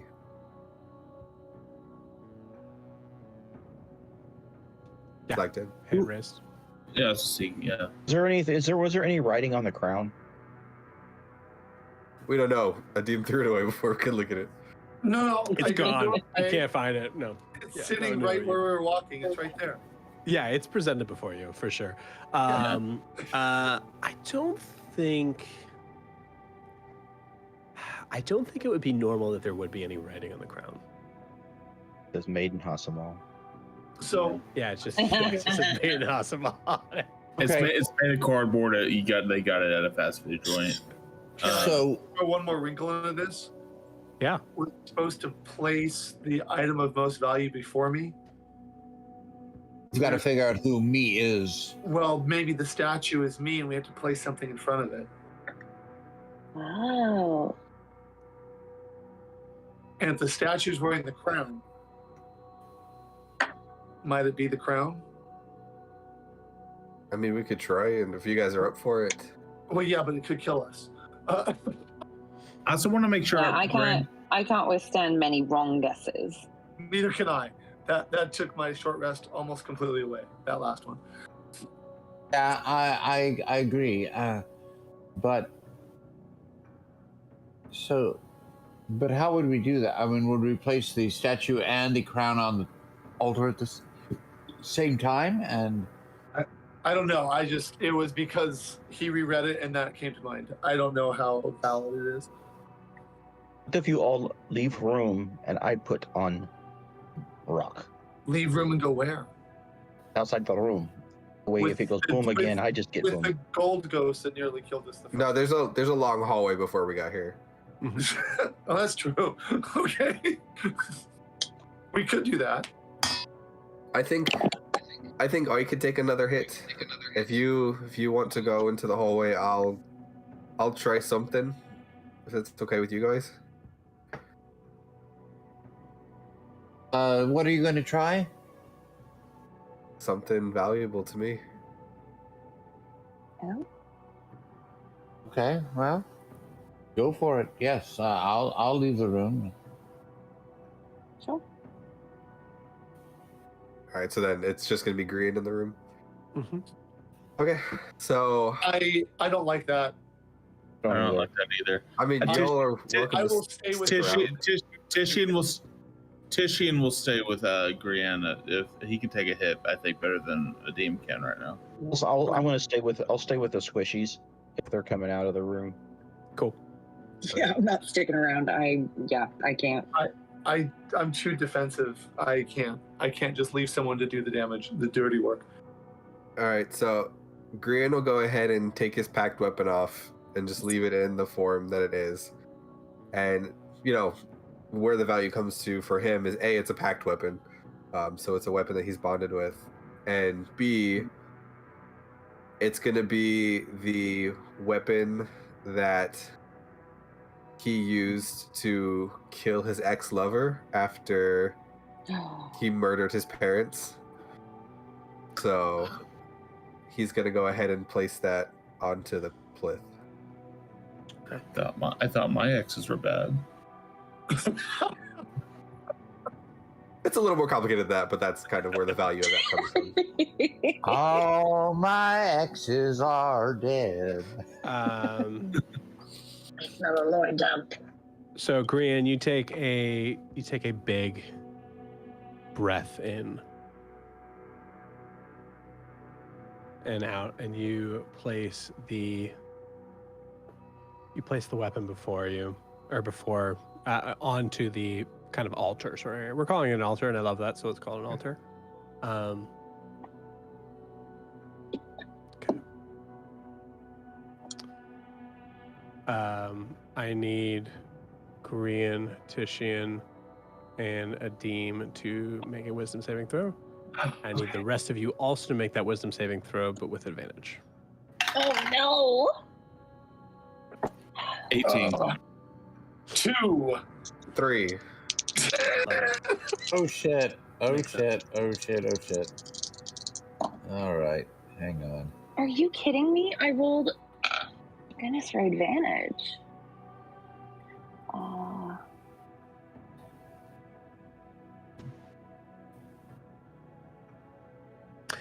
For the sake of time, if it's above a 15, it is it is a much better roll. It is only 3 points of damage. If it is below 15, it is 7 points of damage. Necrotic. Just for the record, Brandon, I think that was an awesome attempt. I really do. That was a really good like attempt. that. Yeah. I do too. Thanks. Even if it hurt. I also get half necrotic damage, so that's why I was like, yeah, I can do this. It's fine. Mhm. Just like the obelisk counter, and we just need to knock it over. Did you make the save on that too? No, you didn't. No, I didn't make the save. Could you imagine if I just took 1 point, being like, oh, I'm wrong, my Yeah. bad, and turn around like everyone's fucked. So he'll go ahead and take the damage and be like, nope, wasn't it? And he'll just take his pack weapon back. So let's start with so as the rest of you kind of come back into the room. Man, You do it? A couple of you had Did it work? really good ideas. but I'm gonna start with Adim. So Adim, roll me a. I'm gonna say roll me an. Yeah, there's nothing I can do to help you on this. Roll me a. Hold on. Only lets me roll athletics. Can I roll athletics? I'm gonna roll you. I'm gonna roll you. I'm gonna roll you. I'm gonna let you roll. I'm sorry. I'm gonna have you roll a survival check, please, as you're staring at the items. 13. 13. I'll roll for that. Okay. The dice have spoken. With a 13, you see there is.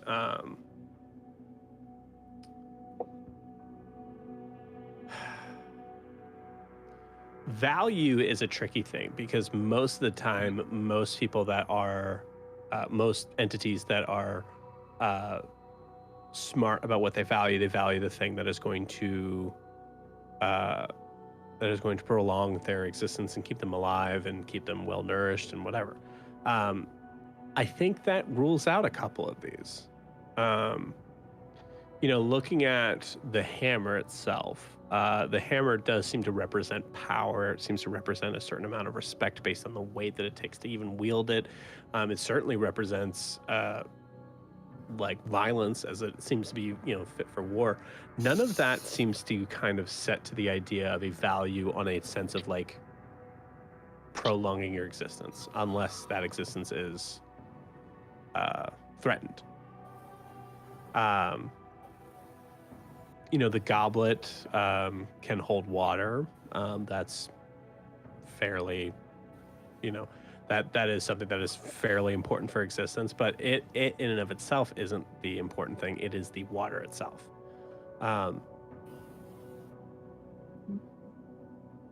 Those are going to be kind of the things that I'm going to kind of give to you and therefore the rest of the group. Yes, I theorize and philosophize out loud what you just said. No. So the book keeps your story forever. So would that be valuable? Joe, can I ask a question real quick? Yes, please. I was kind of being dumb about the lamp earlier, but now I'm starting to wonder about something. You said it was oil in there, mm-hmm. And I think earlier you said it was like the kind of oil that you could burn for like a lamp or something like mm-hmm. that sort of thing. But in a way, it's not religious oil. Like I don't get a sense like that oil could be used in a religious ceremony or anything like that. Roll me something. Because what I'm trying to think about is the thing that prolongs your life is this idea of maybe I'm thinking too much in like I'll allow you to growing up in the Bible Belt. Roll me a survival check. And I'm going to say because you're on a specific path, I'm going to say roll with advantage.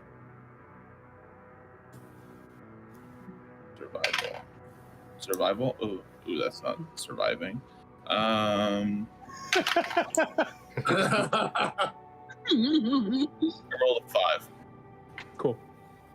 You're looking at this thing and you look at like Hasamal as far as the idea, like you get the idea of like there's oil for burning, for light, for multiple things. With Hasamal, a lot of Hasamal is lit up by oil lamps and such. As you go further up, some things are just lit up straight by, paladin magic. What is this used for? That's a question that I think you're sitting with as you look at the lamp. I mean, I can tell you what I'm thinking, but with the survival, that was a survival check, though, not a history check, right? The check was to tell you whether or not how much I'm going to tell you. All right. So feel free to speak up out loud, everyone. I'm feeling this could be. I'm going to absolutely say yes or no. I'm feeling this could be like an anointing oil, something of that nature, like they do in like. Are you saying that out loud? Are you saying that out loud? Yeah, I think I'm sharing that. Like Tishian's just sort of talking. I want to sniff it. I want to sniff it to see if it's like perfumed or something like that. Cool. Great question. I love the perfume question. It is absolutely not perfumed at all. Okay. As you look inside it, also Slagton, I'm gonna say Slagton because you're on the. Also roll me a. I hate to do this to you, man, but it just makes sense. Roll me a survival check, but with disadvantage.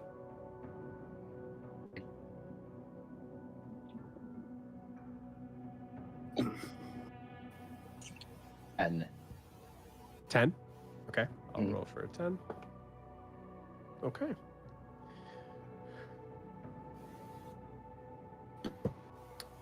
Doesn't smell perfumed at all. Nothing about it smells like any sort of anointing sort of thing to you. You're not really sure what anointing is, I don't think. I think it's like... Was there something different about it is basically my sniffing. It seems very basic. And I think with the fair. 10, you recognize that this lamp doesn't seem to do you any good. Because how do you judge your... how do you judge when you sleep and when you wake up?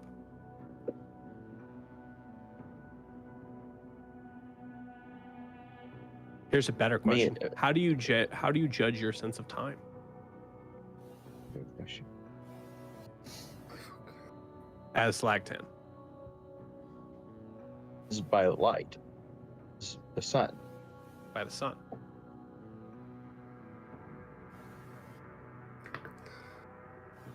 To me, a lantern wouldn't have any value because I can see in the dark. Yeah, I think the But light so can itself... dwarves.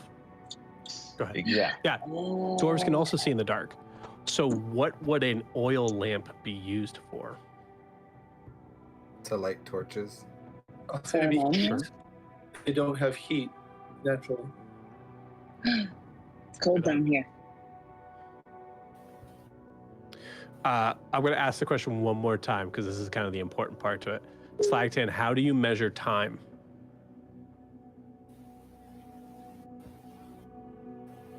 By the sun.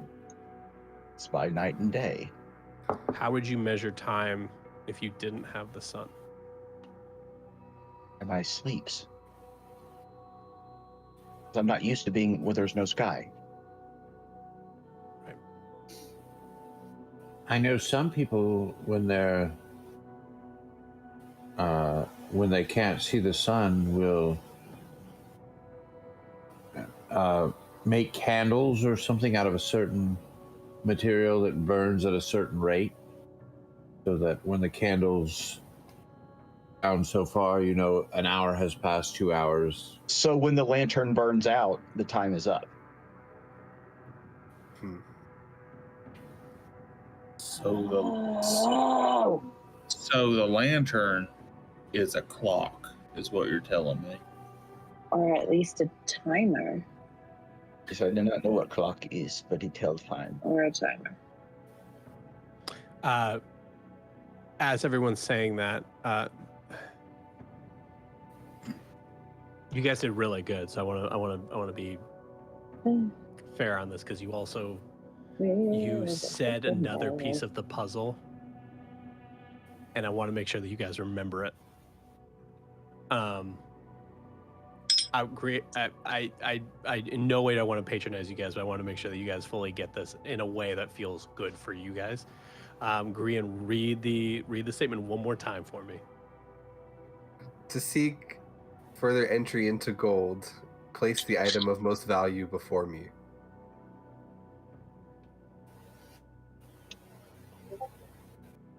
I mean, time? Time is the most valuable? It's very valuable. Somewhere somebody's watching this stream right now and screaming at us because they figured it out. Idiots! I think it's pretty hard. I'll be honest. I think it's pretty hard, and I made it. So. I mean, should we put it in front of the door? Well, this actually, Enter? as I say, this actually matches the shield that Titian found because it related to time, like the saying on the shield. So, Yeah. It said all will fall in time. The shield. That's what the shield says. It also says. It also Maybe says just right switch here, Doom Master on it as well. And I It take looks like Writing on it right Just now. I lick my thumb and I say, "You wrote that on there, you son." You just wiped it off the thing. He's using his claws. So, should we? I mean, I guess we could try the lamp, or we could light the lamp on fire. I think let's just try the lamp. But I mean, imagine like, does anybody want to Maybe step out of just the room first? Or maybe just oil. I mean, I don't want to go back Yeah, or just into the that oil. other room. I mean, I think if we put the lamp on there, the altar will understand that it's also got oil in it. I think. Really quick, You can know, I just like move some of the gold off, like away from the floor to see if there's like a ring that you would pour oil to light on fire? Great question. It's probably no. random. Ooh. Okay. No, that's I fine. love that Okay. question, but no. Okay, that's fine. That's cool. Cool. Does feel When one of we- you said it's like a sacrificial thing, I was like, ooh, that would be cool too, but no, it's not. So Or I think there's the plinth. There's a slight indentation, right, where we place the objects. Correct.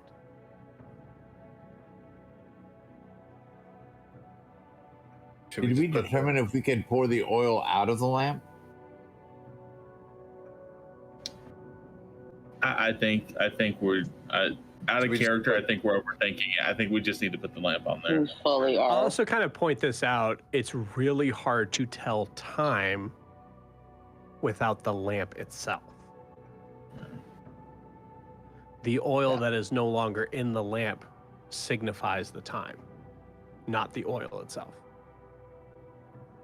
So maybe Lamp we is just spelling time. put the lamp in the hole.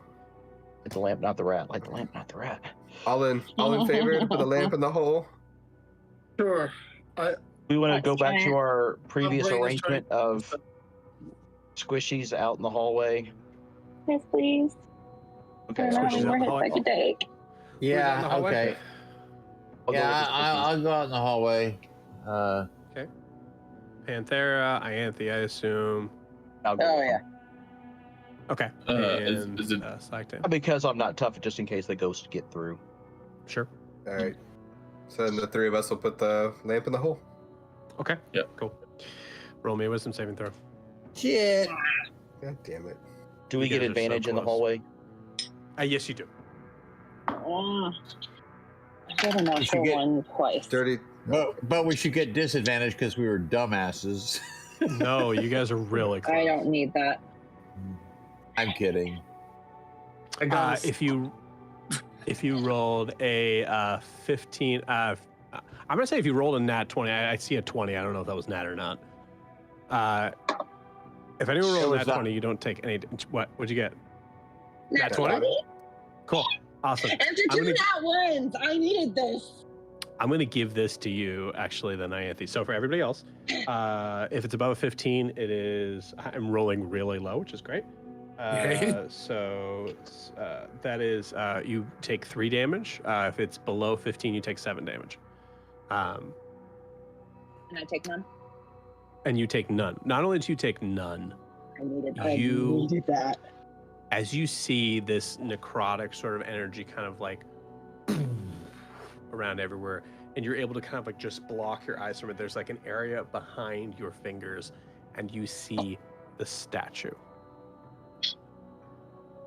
And I'm going to say with a nat 20, you hear the phrase in your mind: to seek further entry into gold, place the item of most value before me. In front of the statue. Are we not doing that? Placing it in the hole on the altar.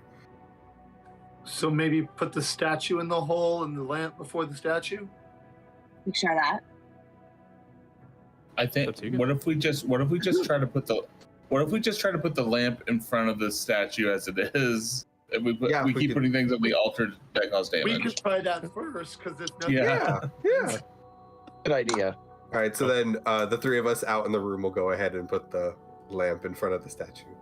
Cool. Because I'm assuming Anthony's like, oh, hold on. I'll tell them that telepathically. I Okay. can do that. Fantastic. As they once again took that necrotic damage from the actual Hey, sorcerer. dummies. You all take a very sharp breath in as you place the lamp in front of the statue and wait 10 seconds, 30 seconds, a minute. Nothing seems to be happening. Okay, so we put it somewhere. Oh, can we light the lamp? Sure, if you want.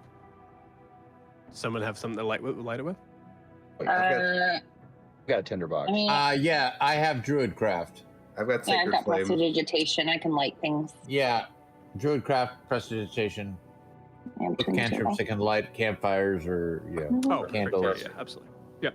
Yeah. Cool. Yeah, you light the lamp. You see the lamp. Everybody kind of takes a breath, hold each other. Nothing. There's a flame flicker on the lamp. Yeah, it has something to do with the plinth. Yeah, we have to because we're Maybe we have taking to- damp. Yeah, 'Cause we gotta can't- put it on there. We got to take so I don't know if we place the lighted lamp on the. Let's start. Or maybe we put Well, the statue. Anthony saw the statue specifically.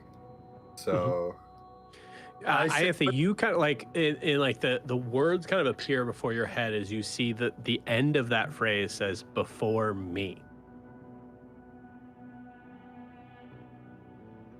So the statue's me. For me. so maybe it needs Right. both objects. Yeah.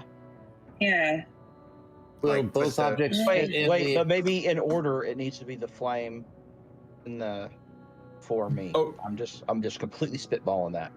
I agree with you, Chris, because my mind was there. But I will say, did when we put the lamp on there, did any we took damage immediately, right? Like, was there No, it was time? not immediate.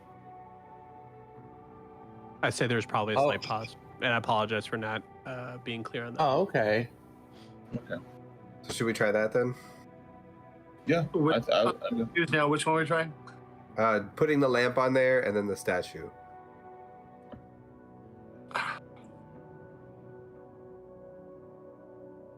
I'm not say thrilled go with that, for it. but I'm willing to because I don't have a strong argument not to. Other than I might die. I can cure wounds you. You okay? I think it's the Is best that- we got. Okay. So the plan is to put the lamp and then the statue. Yes. Well, hold on. Tim- Hold on. Wait. Stop. Didn't we already put the lamp in the plinth? But there was a pause a little bit after placing it that we could have probably placed something else. And the hint is placed blah blah blah important Okay, well, before so- me. If you're going to do that, so may I suggest that after you place the lamp, maybe place the statue facing the lamp so it's before it in more than one way? Yes. Yes. Sure. I would Sure, agree we with can that do that. completely. Yeah. 100% on that one. Tishin will pick up the statue. Someone else wants to get the lamp. I'll grab the lamp. Take the lamp. You can feel kind of like the heat from it. It's okay in your hands, but you can feel it's very hot as you take the lamp and you walk up to the statue with it. You walk up to the plinth with it. Who's carrying the statue? Tishin. Tishin. Tishin, you bring up the statue, and I think you both kind of look at each other for a minute. Are you guys like giving like on three or? Tishin will just look at Brian. He'll just give him he'll give him a little wink. It'll give him a wink, and then blood will probably spurt out from his side as he does it. He's gonna give you like it's gonna be all right. And then he's obviously bleeding from the ears from all the psychic necrotic damage he's taking. Amazing. Are you ready? I'm out of the room. Plus All right, four so I guess again. we go, right? So you place I'm the in- lamp, right? Yeah. Lamp before the statue, literally then- before it. Literally, like almost as soon as possible, but still after the lamp, the statue goes out. Cool. You guys place both things. You feel the flames get taller as they have multiple times. And then you hear as you hear the plinth start to turn away from you on the opposite side, and a door opens Oh, thank on the God. other side. Oh, cool. And with that, we're going to take our break. Excellent work, guys. Very, very cool. Ah, We'll talk after the break. So it's 10:33. I'll see you guys at 10:43. All right. There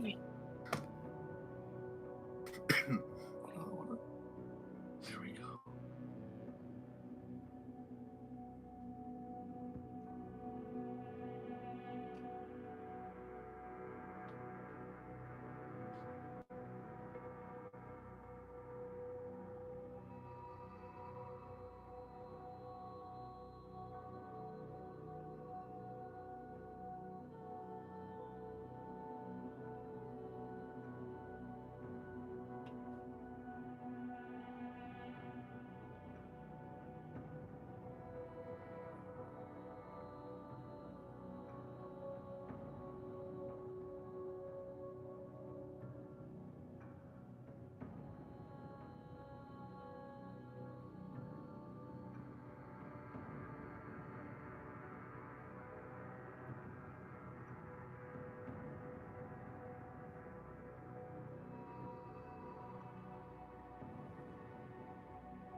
Cool.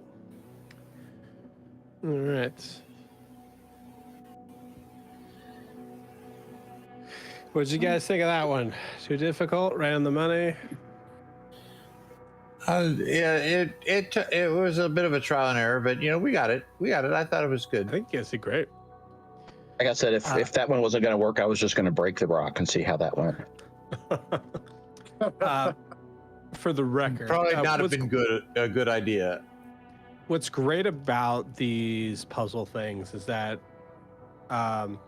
if there's ever a point that is cooler than the answer that you gave, or the answer that you planned out, you can always go, yeah, that's really cool. I love that. I can do that.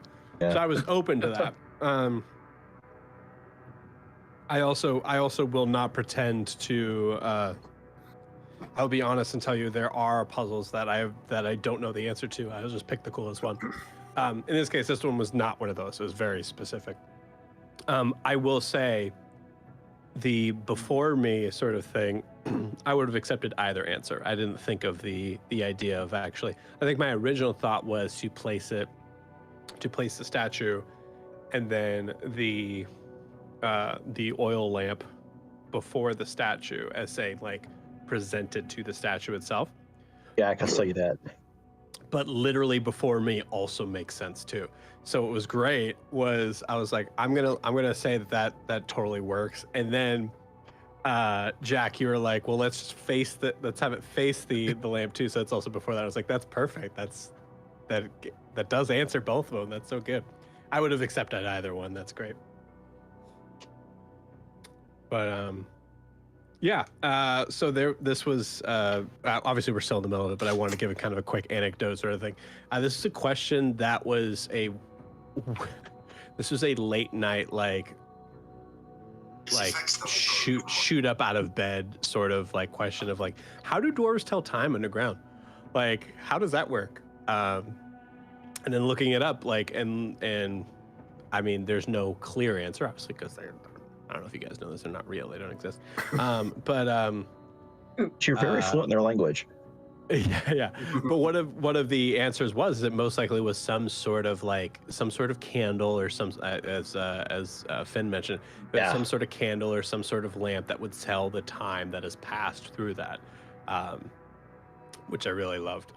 The other answer was for months was for fermentation of alcohol, because it takes a month for alcohol to ferment, which is really funny. I like that answer too. But so, anyways, that's what birthed this whole puzzle. So, I hope you guys enjoyed that. Now for the hard puzzle. That was the hard puzzle. I will tell you. I mean, I guess it depends on how you guys look at it. Now for the hard puzzle. That is combat. That is hard combat. Well, it's combat on a chessboard. We will say with that. Oh man, the little collective dude has been there the whole time. My bad, everybody. Let's take that one out. That was silly of me. Okay, cool. Should be good. All right. So as you all venture forth into, you see there is a small hallway that you see that there's actually a very similar sort of purple light that is lit up ahead. First off, as you guys pass through this small hallway, you notice that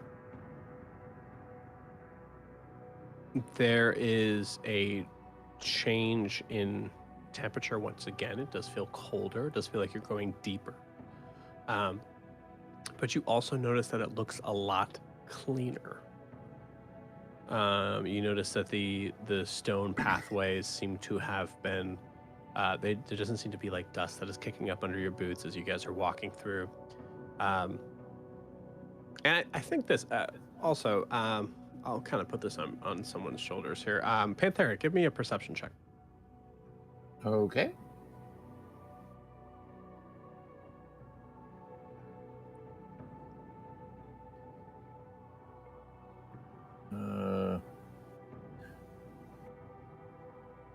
Since I have it, I'm just going to roll a d20. Hang on. Mhm. And because I don't have the bonuses.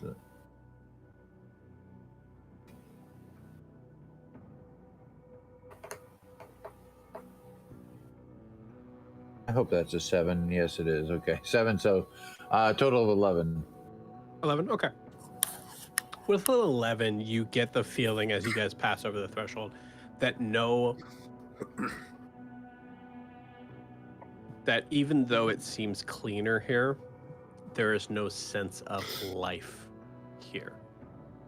I think Slagton, you even notice that as as you pass through the hallway itself, the smell of decay and dead, while it was very faint to begin with because it happened so long ago, most likely, gets further away. Okay. You guys get the feeling that you are in uncharted territory, in an area that most likely these dwarves have not tread. I think Tishy wants to do another pulse of divine sense just to see if there's a fiend or anything undead within 60 feet of the group. Okay. Interesting. I'm treating it like the alien, like the motion tracker from Aliens. Yeah. Interesting. I will, because I'm not entirely sure. I haven't really planned this out 100%.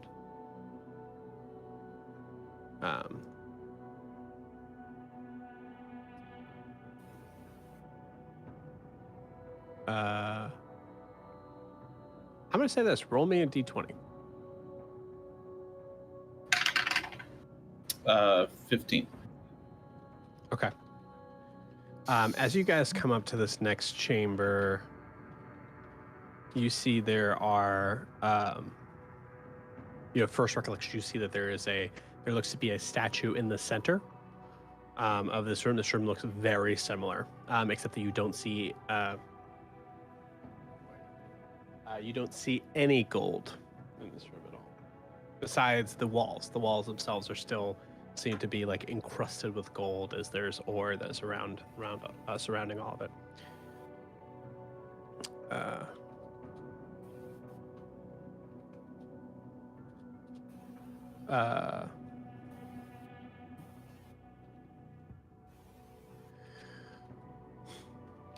You get a feeling from the other two figures that seem to be as still as statues, that are facing the opposite. They're facing the back wall.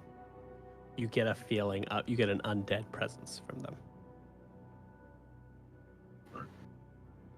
I will, Titian will relay that. Hey, there's some undead right there. They, both of them seem to be undead. Just sort of quietly to the group. Cool.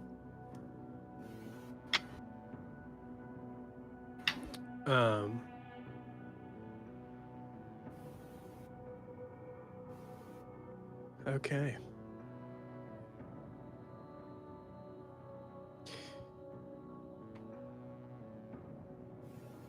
All right. So as you guys are coming into this room, you see there's the same sort of four torches that are lit.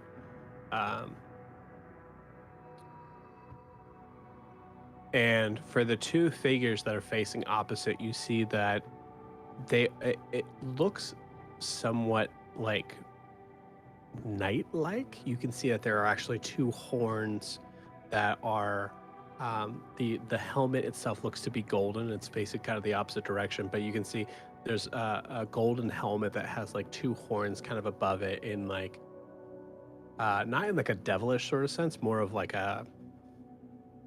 of an animal sense. And you can see that there is a very long white cape that is tied around. It looks like it streams all the way back, and you can see that there's a little bit of a train on the floor of those capes. I imagine you guys kind of like do a quick look around, like try to kind of like, do you guys get closer to them? You guys tell me what you do. First off, do we see doors anywhere in the room? You don't see any other doors in the room. Okay. I will say also the statue does have, the statue in the middle of the room does seem to have some dwarven runes on it as well. Excuse me. They're not dwarven runes. There's how many? So there's 2 statues total in the room, or is there one in the middle and then 2 that are facing? There's one statue in the middle that is unlike the others. There's 2 more. Okay. And there's 2 more that are facing the opposite way. Gotcha. Okay. Can Grian read the inscription on the statue without getting too much closer? He can. Sure. Is that what you do? Yeah, I'll read it. Cool. So, just a quick reminder to the group what happens when you read an inscription with your Eyes of the Runekeeper. Yeah, so Grian's eyes will kind of glow up, and as he reads the text, it'll kind of project, like the text itself will glow, and then it'll kind of project the common version of whatever he's reading above it.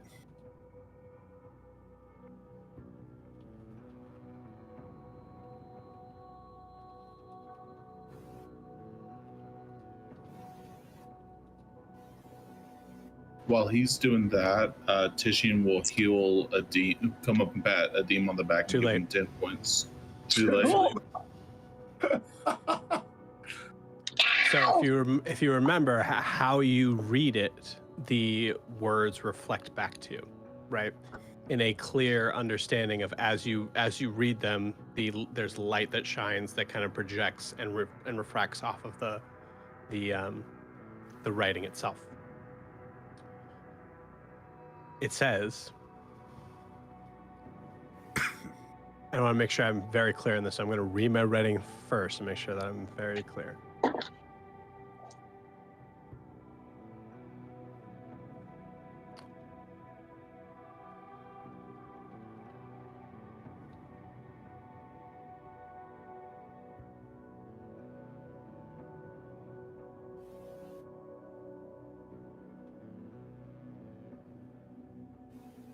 Okay.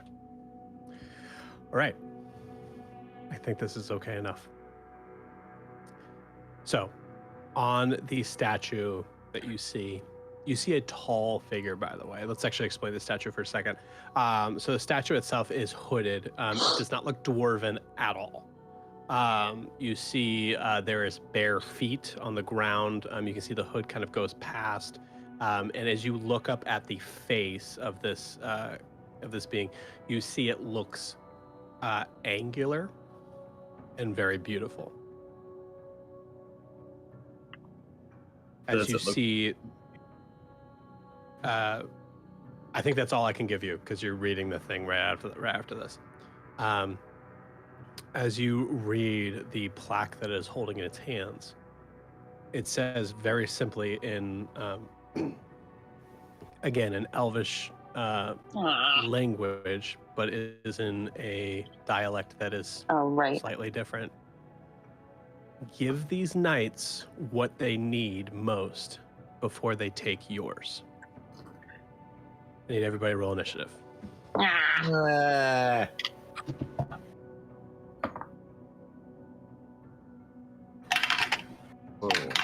hug. See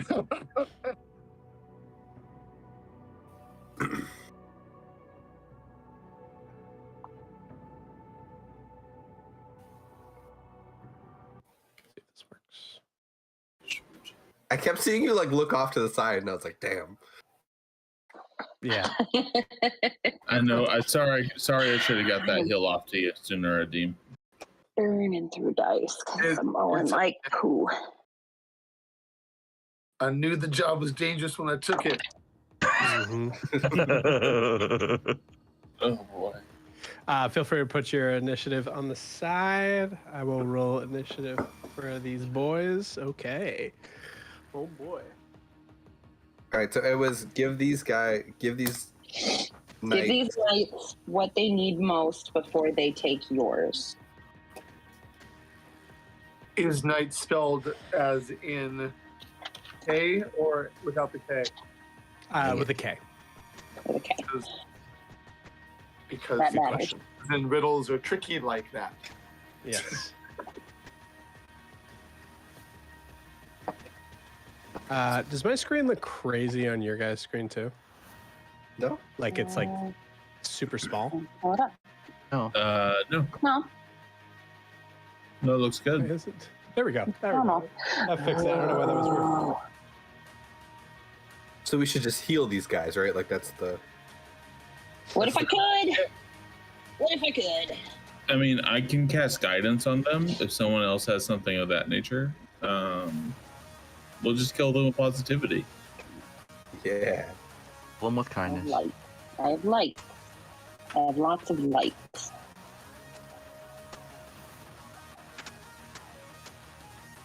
Let me get a blank page. Oh my gosh, where's the blank pages? There we go. Okay. So many battles. All right. Looking at the list, seeing everything. Okay, cool. Green, you're up first, friend. Okay. I guess I should. I guess I should just try it. I feel like this is dumb. Can I cast Healing Light on the knight closest to me? Go ahead and read to me what Healing Light does. You have 4d6 healing pool that rests when you finish a long, or that resets when you finish a long rest. As a bonus action, you can heal one creature you can see within 60 feet. Cool. Figure I'll try it now while they have full HP, so I'm not like. Which one do you hit? Probably the one closest in front of me. Awesome. All right, so then it's 4d6. 11. 15. You heal 4d6? Yeah. I think there's Oh. separate D6s you can use. So if you just want to use one D6, you Got can. it. Got That it. would be crazy at 4th level. I was like, my God. No, I'll heal for 5. Okay, cool. And I'm sorry, tell me one more time, west or east?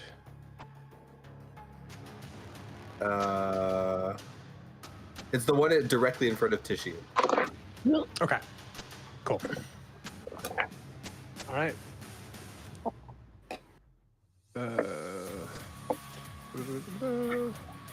Roll me a perception check as you do that.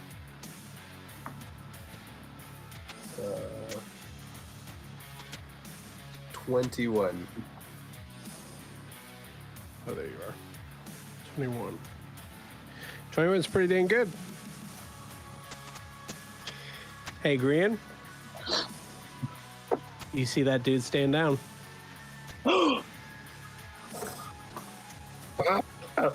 Okay. Was that your action or bonus action? That was my bonus action. Cool. Oh, fuck. How far am I from the other one? Where you at?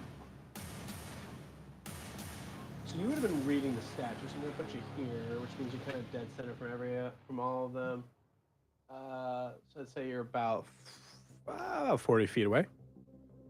40? Yeah, from the other one. I can't make it that far. Sorry, hold on. Let me. No, you're good. I'm sorry, 20. 20. All right, play stupid games. Win stupid prizes. I'm gonna run up to the other statue Cool. and do a cure wounds. Okay. Should be because I have to touch him, so that's I'm like, please. Yeah. Anyways, 8 + 4. That's 12. Cool. You guys like this this setup I have here? No, Doesn't it's it really look cool? nice. Very Very pretty. nice. Cool. Awesome, cool. Go ahead and say goodbye to it. as we wrap up. Aw. Sorry, Adrian. Matt and I were just texting about how great the music is too. Grian, You want to like take a swipe at me since I Fantastic got work. super close and be like, yeah. you don't want these Just for guys to fun? take a swipe at you. Okay. I was really hoping you guys would get it quick. Not that quick, but that's great. That was great. Was there Awesome. a threshold for how much you had to heal them for, or was it just Yes. in general? Okay. It was 10. Fantastic. I Nick. literally Wow. was getting ready. I have no healing. I was like, I'm just gonna do a minor illusion of a healing potion because that's all I can do. Here you go. Got this for you.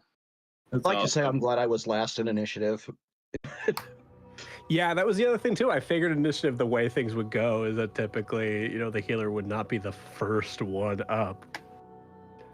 I'm not mad about that at all. Fantastic job. When I tell you, like, my heart sank a little bit for the perception check because my dice hit the tray on the way in, and I was like, oh shit. And it like slowly rolled over to the 18. I was like, oh god, what number is that? Yeah. That was the other funny thing too, because I was like, if he doesn't see it, he doesn't see them power down, then he probably would assume it didn't work, right? But yeah, can't beat a 21. Fantastic. Very cool. Well, all the viewers take a good look as I disappear from it. Oh, sad. All that Sorry, hard. put all the work in. Sorry, gang. But the cool thing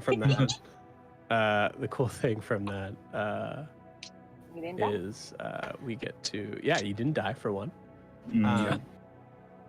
One of us, if because- we would have fought that, one of us would have fallen for sure. Oh, Uh, for sure. because you guys didn't have to fight this thing, and we honestly now have a ton of time. I'm just gonna give you a little bit of an idea of their hit points, if you guys don't mind, as we're getting the rest of the stuff set up. We could role play around if you guys want to. Yeah, we'll just... Yeah, if you guys Make want to do a believe. round, I guarantee you there's a possibility that one of you would have went down. No. Um, No. Oh, I would have Yeah. for sure.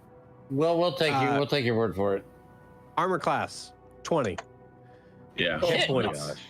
90, What? speed No. 50, No way. No way. strength at a +4. The only negative to their ability score was a Blinks. charisma at -1. What are Immunity they, being Death to Knights? immunity to the poison and the poison condition. Dark vision, 120 feet. God damn. Can cast the darkness spell once per day. Well, that would Boy. suck. Oh wow. Melee attack, as you can see, there's actually 2 swords for hands for them. Melee attack to hit is a +7 to hit for 2d10 +4 damage, and they have 2 God. attacks. Gosh. We are so. No, I would we're have. so I would have died lucky. immediately. Anthe would have Yeah. It would have come up to me, and I would have just keeled over. It didn't even Yep. need to hit me. And then there's a couple of reactions. So the plan was one of you gets hit hard by this thing, and it's made very clear that this is not how you win this fight. So very good job, Brandon. Round of applause. Very, very good. Yeah, good job, man. Way to go. Thanks We spent for a lot of saving time us, on Matt. one, no time on the other, so they know. canceled out to where we were supposed to be. They cancel each other out? Yeah. So here's the interesting thing that happens now. So you see them both power down, and you, Grant, I'm going to say, because we're going to kind of carry over your 21 there. You notice that the armor of itself seems to be moving up and down. So you get the feeling that these creatures are alive. Breathing. Yeah. Now, we had marked them before as undead. Not anymore. They are no longer undead. Oh, we love a happy ending. Oh my Um, God.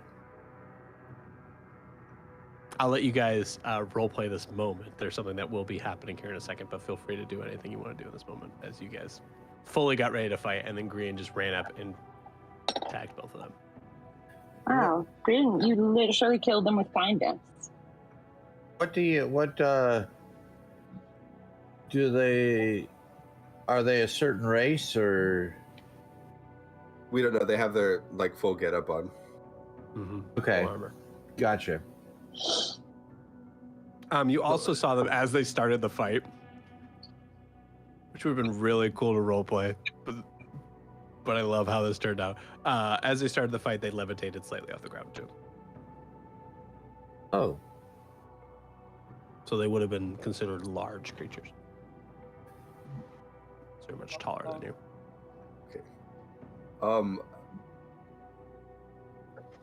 I don't know if we should try and talk to them. Can if you want. I mean, do you think it's worth a shot? I'll try to talk to one telepathically. One of the ones that Grian healed. Love it. What do you say? Can you hear me? Are you specific on one, or just left or right? The most recent one that Grian healed. Okay, cool. So we'll say that was the one on my left, so we'll call it the left. The left, you see the head slightly turn. As you can see, the body is like, you can see this. The breathing is very slow. You see the head turn slightly and nod. Oh. You can talk to them. Or at least I can.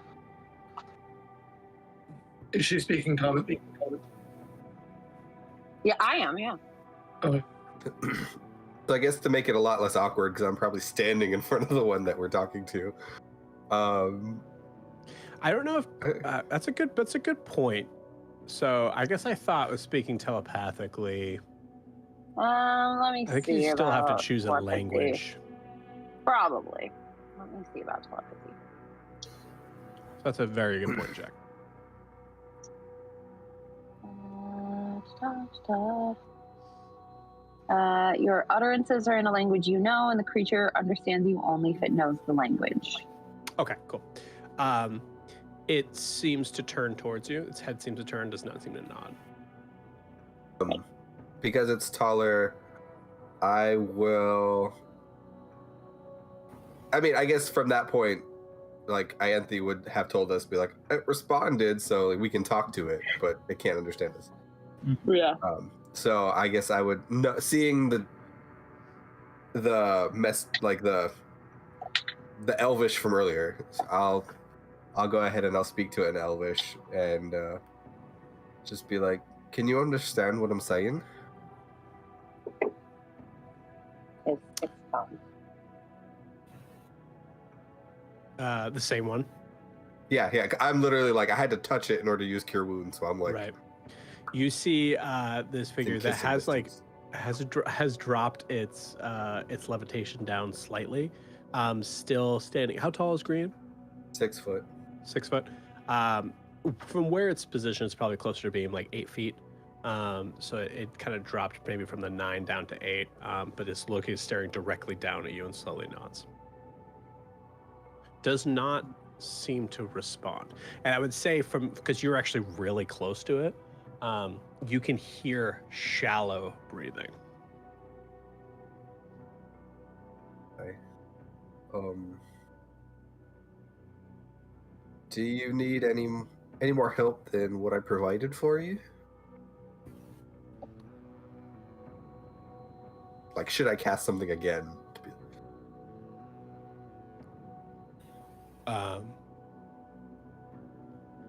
Turns his head to you and just kind of slowly shakes his head no.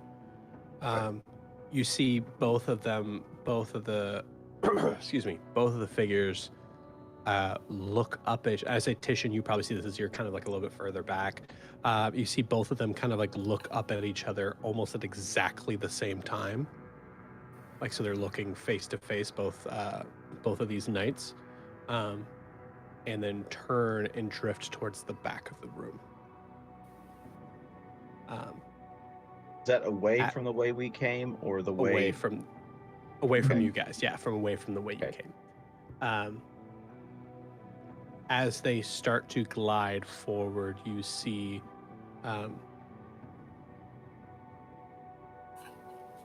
the wall itself.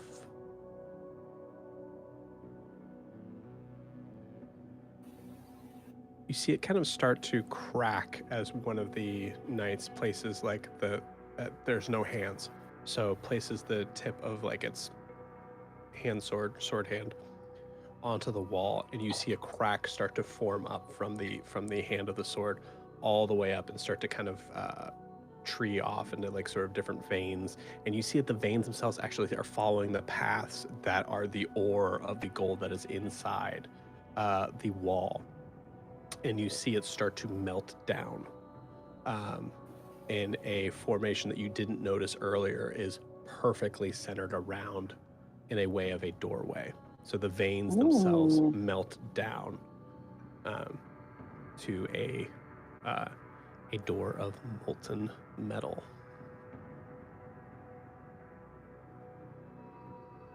You see them both kind of turn to look at you. I don't think they talk, but let's see. Okay, cool. You see as one drifts through the molten gate.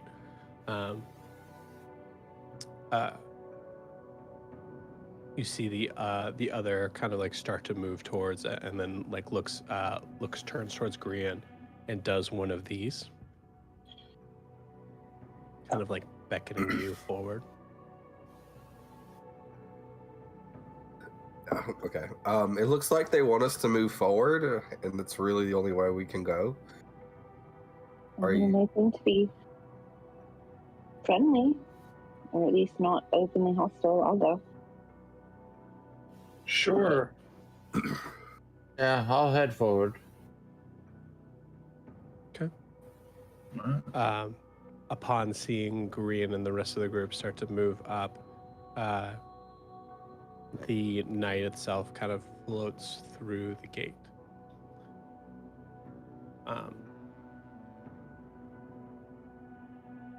This, to be clear, Grian, looks like molten gold, very similar to the substance that Panthera and Titian were burned in. Okay.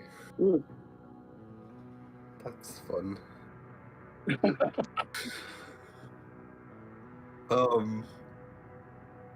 Did they both come with us or just the one? They're both gone now. Okay.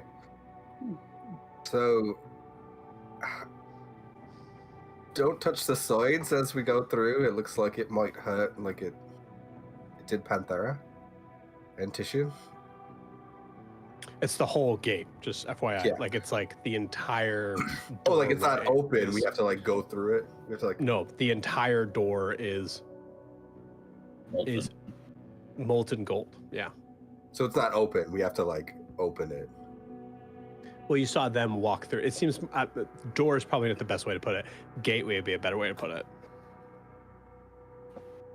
Oh. You didn't see them open a door. You saw them just move through it. Okay. I mean, nose goes in that situation, right? So, like, who wants to be the first one? Go. Can we throw something through and see what happens? As we get closer to the gate, is there a temperature increase?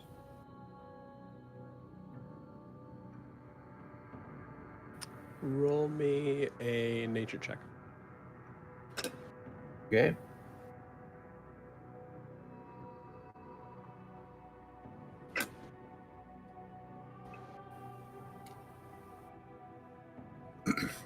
I got a 7. Okay. Panthera, you almost lost your life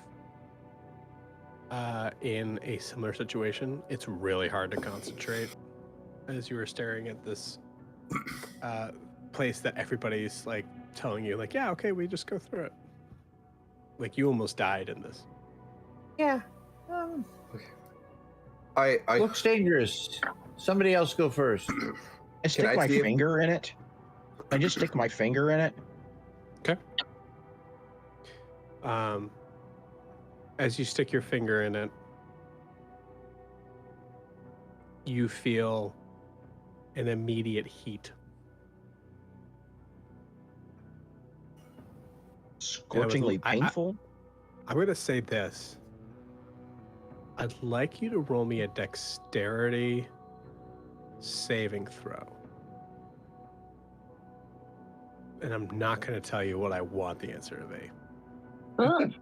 Sorry. With advantage, it's 12. Great.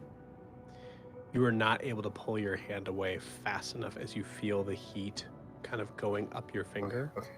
Mm-hmm. And you do manage to pull away. Mhm.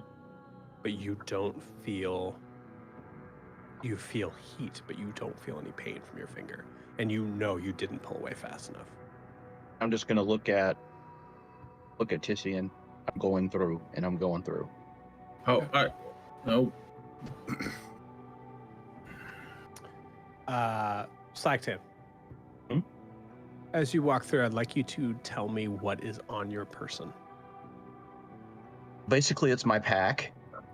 Okay. And then I would have, which would include all the weapons I have with me, which would be the maul, my battle axe, couple hand axes, dagger, and just tell me what's out. It's out. I'm probably carrying my maul. Okay. Cool. Anything else? Everything else will be on my belts or stowed away. I mean, it's a two-handed weapon. I'm not going to have more than one thing out. Yeah, That makes sense. That does make sense. I mean, what's not in my pack? Yeah. Yes. Okay, I just thought about it. It would be my battle axe, my maul, my shield, but all be on my back, but not in a pack. Okay. I'd have a hunting horn around my side, and I'd have, I think, my maul in my hand, and my javelins would probably be stowed, and then I've got two hand axes. That's it. Okay. Cool. As you walk through with all of those things, Mhm. everything that is metal, and Mhm. this would happen the same for you guys, everything that is metal turns to gold. As you walk through, you notice as you feel even you can feel the heat, but you know that there's something that is guarding from actually hurting you in this. Mhm. And as you walk through, you actually even feel like the tips of the fur or the hair, whatever you want to call it, almost seem to glow for a second, as if there's like a gold dust that surrounds you. And Mhm. as you come out to the other side, and we'll explain what the other side looks like in a second, but as you come out to the other side, you look down at your person and you see your knives, your battle axe or hand axe? I've got hand axe at both. Okay. Your maul, all of those things. I think the maul might have already been gold. I'm not entirely remembering. I don't think it was. I just got it with the weapons in that. Oh, that was in the one weapons place. rack. That's right. Yeah. That wasn't gold. It is now. I will just be frank with everybody. Every weapon that passes through this gate right now will then become a +1 weapon. Can we see Flagtan through the gate? Nope. As soon as you see Slagtan go through, nothing. I'll Can try I to talk cast through. a Can I cast message on Sure. him? 'Cause I don't need to see for message, I don't think so. and I want to get a response. Are you okay? Did you burn up and turn into ash? No, I am not hurt, but my things have gotten a lot shinier. Ooh. Oh. So it's sort of like a shower.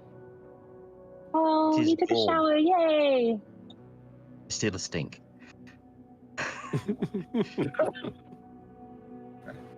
Is so it's, Everything turned gold. Is Slagtan okay? Is he fine? Did he? Yeah, I'll answer? turn to everyone. He seems all right. He said his everything turned gold. But it seems safe. Green will take a deep breath and walk through. Okay. Can you ask him? Adim seems hesitant. Can you ask if everything that turned to gold is still usable? Because gold is soft. Yeah, I think as far as the concept of like what is happening now, it's probably closer to like a gold plating sort of situation. When you said +1, Jack gets that it's cool. Adim is like, I don't need a useless weapon. Right. No, 100%. I think I fully understand if Adim goes through and Adim goes, oh, now these weapons are useless. Yeah. But actually, so Grian, there's one weird thing with your inventory shows all the weapons. Yeah, it's all the ones that I'm supposed to turn into, so it just. So I know it's a roll and like how to do the damage, but like. So this is based on your packed weapon. Yeah. Don't think that's how that works. Hold on one second.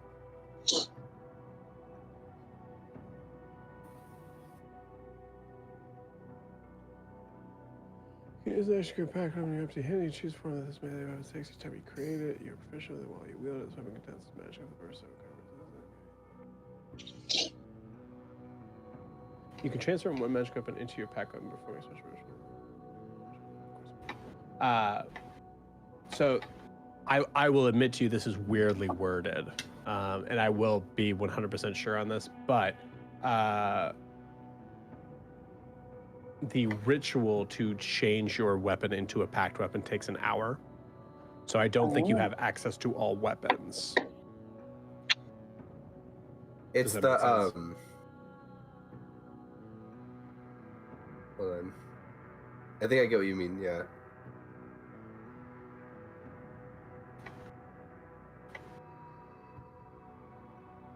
I will further research into this, but we'll say for the sake of time for now, I'm fairly certain it can't just be any of them. Like it can't transform into just any of them. I think the idea is you have the weapon and then you can choose to make that weapon be your packed weapon. Because I have what is it, improved packed weapon as a thing. You know what? We'll look at it later. Yeah. But yeah, I mean, whatever the packed weapon is that you have, it is absolutely becoming a +1. Yeah, because I have that packed to the blade. It's like you can choose the form. So yeah, I just don't think you can choose it like that. Does that make sense? Yeah. We'll check it out because I could be wrong. If I'm wrong, that's super fucking cool. Okay. I'll add a +1 to like the base one. That way I just know where it is. Totally fine. Yeah, same idea for you. As you walk through, you feel a sense of like this warm sort of sensation, which actually is very, as a celestial sort of being, this actually feels weirdly comforting, I think, for you. Being bathed in gold as a celestial radiant soul, like everything about this is cool. And while it's scary because it is molten gold, as you come out, same idea. You like there's parts of you that feel clean, as if you just went through like some sort of ceremonial cleansing. And you feel like this kind of gold dust on like your fingertips and your hair and your clothes. Cool. Who's next? Tishian will go next. Okay.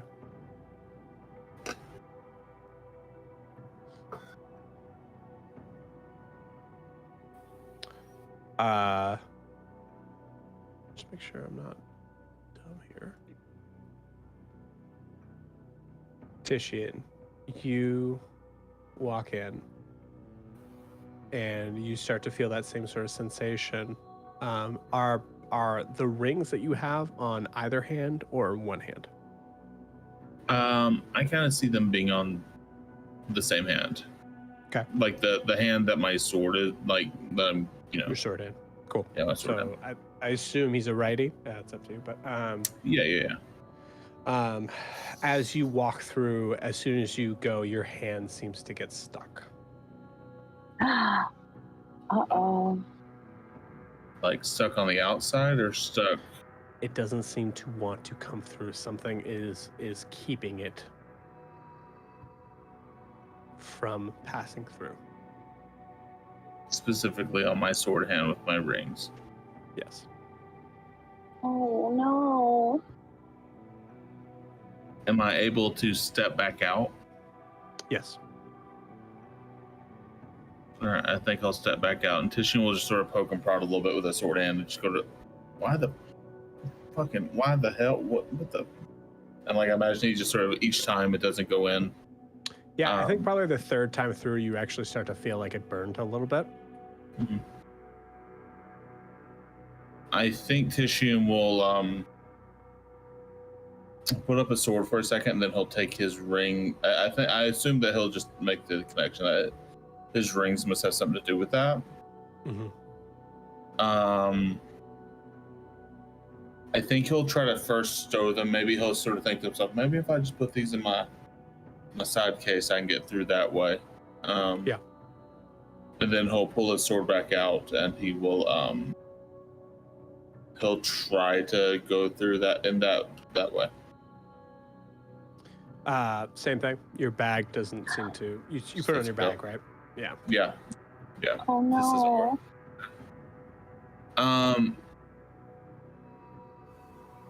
I think if that's the case, then Titian will take the bag out and take the rings out. And I think he'll try. I mean, does it work for both? Can he get one through? They're both sort of doing that, right? So you try individually? Yeah. Yeah. No, they both will go through. You get the feeling that the magic surrounding them is preventing them.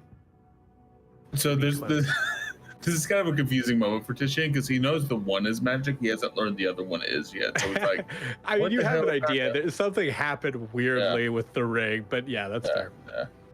What the hell happened with this? I think first he'll set down the ring that he got from. He got the ring from, I think it was Grevaire. No, it was from Fosberg, Mayor Fosberg, I believe was who he gave the ring to. Mm-hmm. And he'll just set that one down on the ground. Okay. And then I think you'll see him take a knee, and you'll just sort of, those on the outside of the party will see that he takes his other ring, the ring that he got from Millie. Yeah. And I think you'll just see him sort of take that ring, and he'll just look at it for a second. And he'll just give it a little kiss. And he'll set it down very gently next to the other ring. Okay. Just on the outside of the gate. And then I think he will, sadly, but also the only way he knows the only way is forward, and he knows he has to make that sort of sacrifice in the moment, so he'll start walking through that way. Okay. And you make it all the way through. I ask that you see this and you recognize probably what's happening. And then I think you think of the vial around your neck. Yep. Panthera, the cloak. I'm going to shout to the other side of the gate. I don't know if they can hear me, but can you hear me? Are you guys okay? Can't hear a thing. Nothing.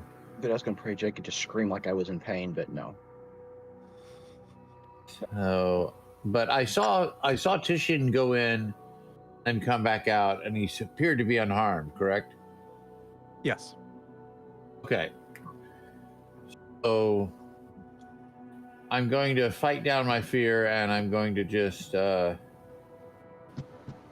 basically close my eyes and walk through. I'm gonna get up to it and just close my eyes, take a deep breath. As soon as you walk through, you feel your neck start to choke. As you start to walk through, and you feel like you can't breathe for a second, and you rush out. And then you remember what's around your neck. My cloak. So I went back out the same way I came in, so I didn't make it through the other side. Is that what you're telling me? Nope, you did not.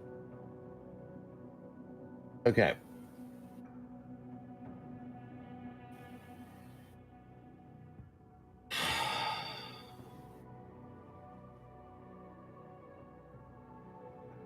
What happens to your cloak if you transform, if you turn into something?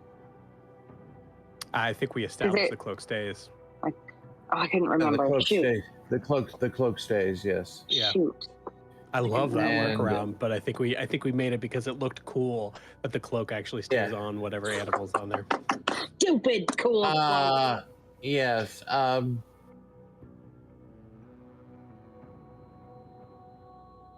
Anyway.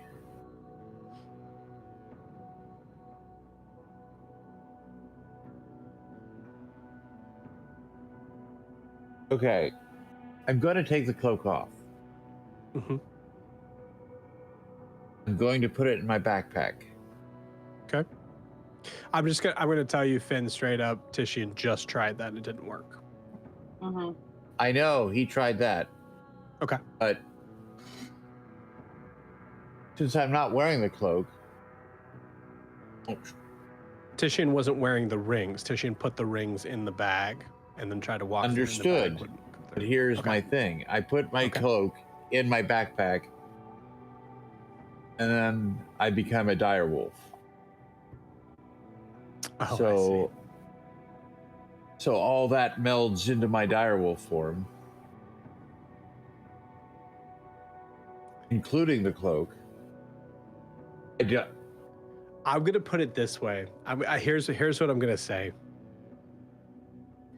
I will allow this, but you do get the feeling that you are walking through something that is detecting magical items and cleansing you of it. So if you do get caught with it, it could be very bad news. So if you want to risk that, go for it. Because I love what you did. I think that would work. But if you get caught with it, it's bad. It's my father's cloak. I'm not gonna part with it. Okay. So yes, I will do that. In fact, okay. Yeah, that would be too greedy. I'm just gonna go back and get Tishian's rings.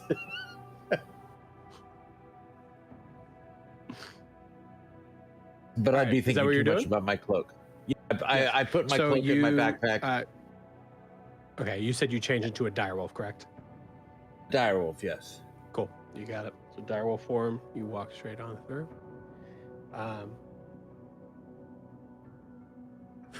Okay. So Adim and Anthony, I think you guys are the only ones left. I'll look at Adim and I'll just show him the vial, which I usually keep pretty tucked. I cannot. You're muted, Jack. I wasn't really saying anything, but yeah. I cannot leave this behind. I have no and way. I can't go through with it. I don't know what to say. I don't have any way to sneak it.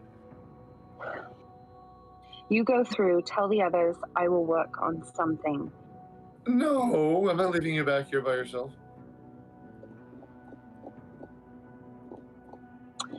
I have a shenanigans idea.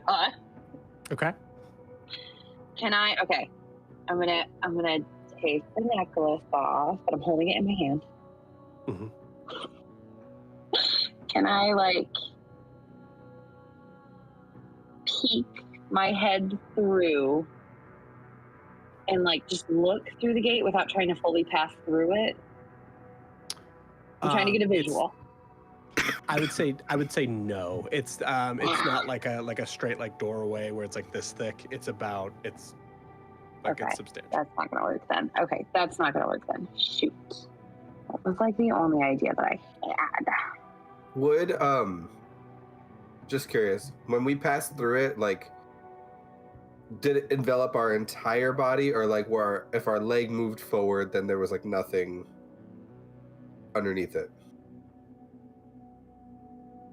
Like, was it more of like a liquid cascading around you, or was it just more of like an entire envelopment of body? I mean, so it probably didn't like appear under your feet, if that's what you're asking.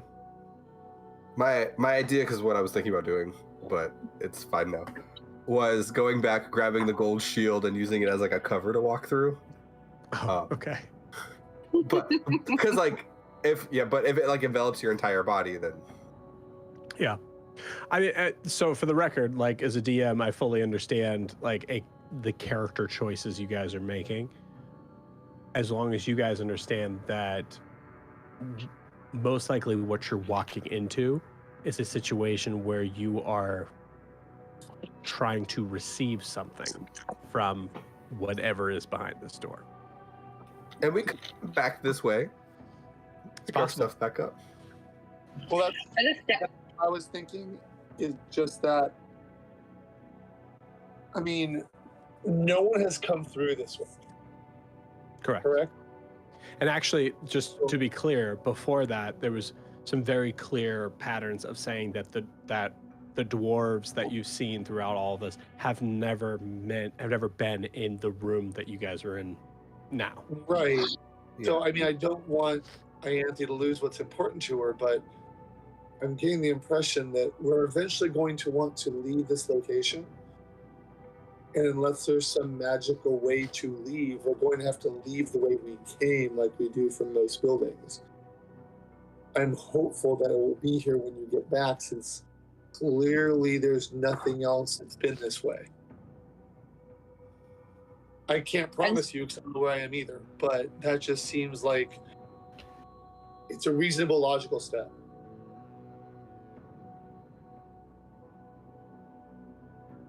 Are the statues still here? No, they're gone. The one statue still there though, right? The statue in the middle that is literally a statue is there, yes. That's what I'm just making sure.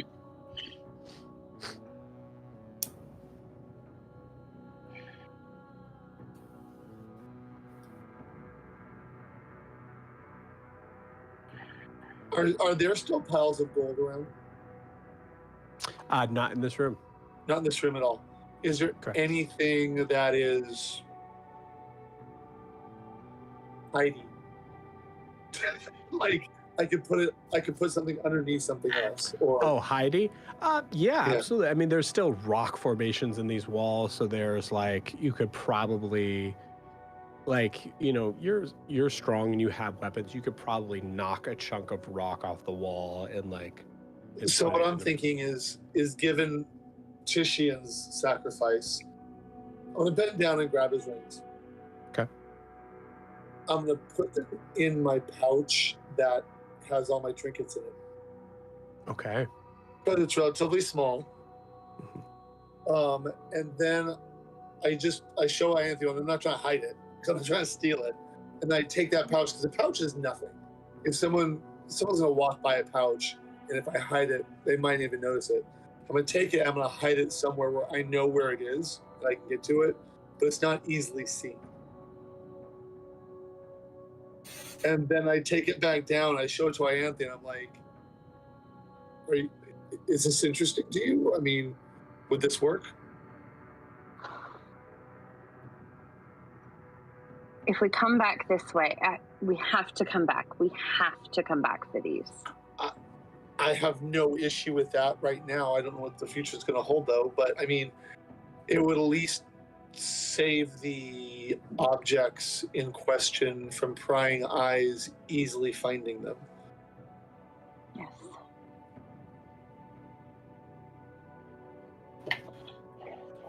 I'm not weaker without this. It makes me better at what I do.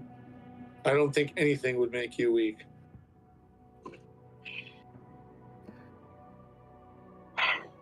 All right, I'll put it in the pouch.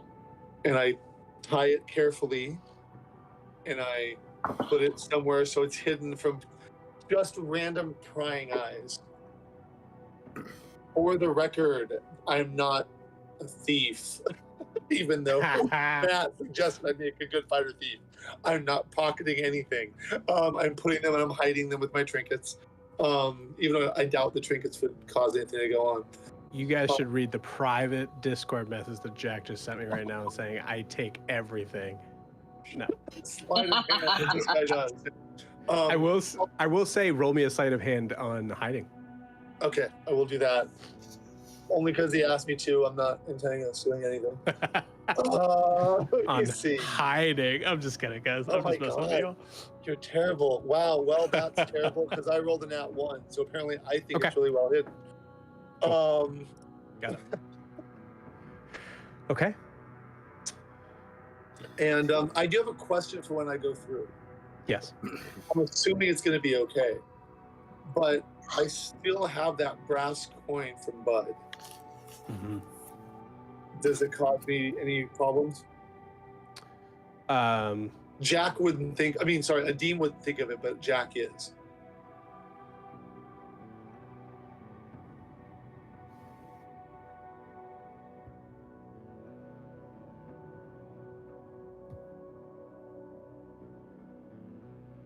Remind me the copper coin that was given again. I don't know, Bud. When we were in that place and we were looking for the gates, and Bud was going to stay behind and do everything, he flipped me the coin and gave me like a knowing. That's right. And then when I asked somebody else about it, he said I would learn about it in Dare's Wharf. So I kept it, but I haven't been back yet. Now I fully understand. No, that is not going to. Perfect. And I don't even think about it when I go through. Cool. Awesome. Your Mariner studded leather, I think we just decided was the reason why we gave you that was just so that you kind of got the feeling like you could still swim in it. So but actually, would that prevent me? Because I would take it off. I think you would take it off if you did. I'm not gonna have you walk in without armor in this place. So for the record, it is not magical for the sakes of what this is. Oh, for the sake of this, no. Okay, that's fair. Yeah. Because I think we gave this to you just because it just didn't make any sense for your character not to be able to swim with leather armor. Right. Okay. Cool. Okay. I don't think I have anything else that's magical on me. All right. Do you both walk through, or Jack, you walk through first? I will walk through with her because she's not feeling. I'll actually hold her hand, and I will. And when I'm holding her hand, I put her hand in front of mine as a sign of her strength. And I will walk through with her. Love it. He swipes the ring off her hand. Roll me a perception check. I'm a warrior. I'm good at those. Perception. 9. Am I rolling perception as well? Nope. No? Okay. Because you just noticed this. With a 9, there's a weird thing of... it's a weird thing walking through a gateway of molten lava, of molten gold in this case. You feel that sensation of it being very hot, very warm. For a water genasi that is born in the depths of the cold, cold ocean, there is this is uncharted territory and somewhat scary. I think as you do so, you feel it kind of crawl up your body, and you feel like there's this whole sort of sense of, which makes you look down. Okay. And as you look down at your hand, and it's affecting your other hand, but Ianthe just misses it. You see that the tattoos that are all around you are glowing gold.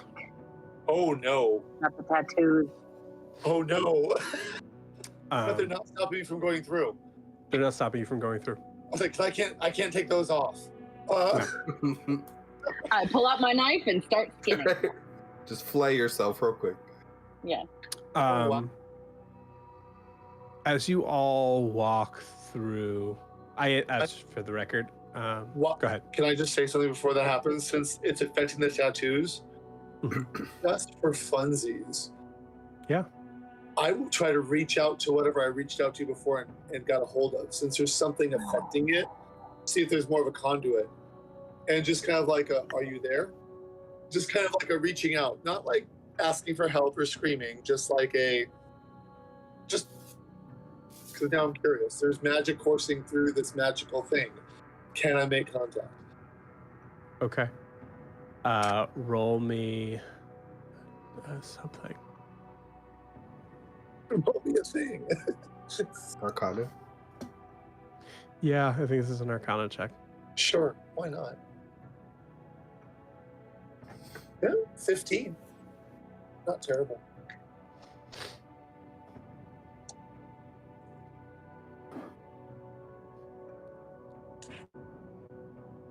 You say, "Are you with me?" Yeah, okay. You hear a response. Oh, You hear a deep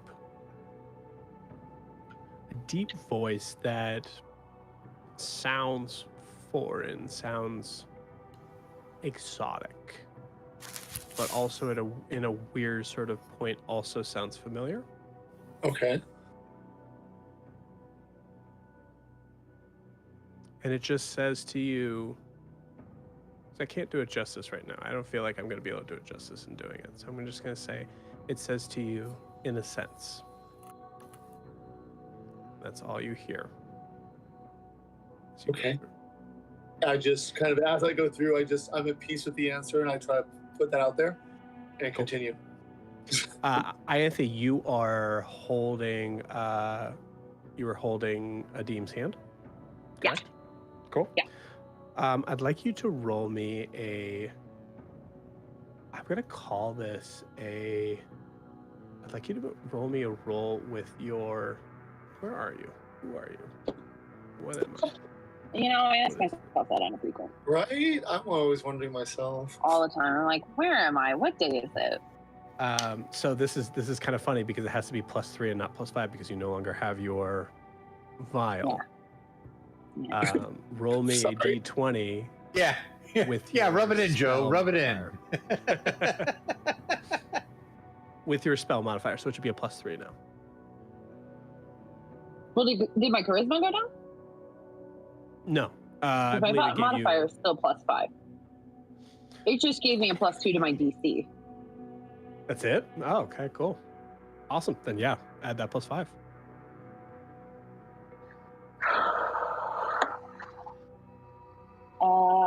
That is a 18. You hear with your telepathy, and you didn't do it on purpose. It just naturally happened as you were connected physically with a person. You hear Adim say, "Are you there?" And you hear a response, "In a sense." Along with that, you feel a very weird sensation on the back of your neck. And as you go to touch it, you guys pass through.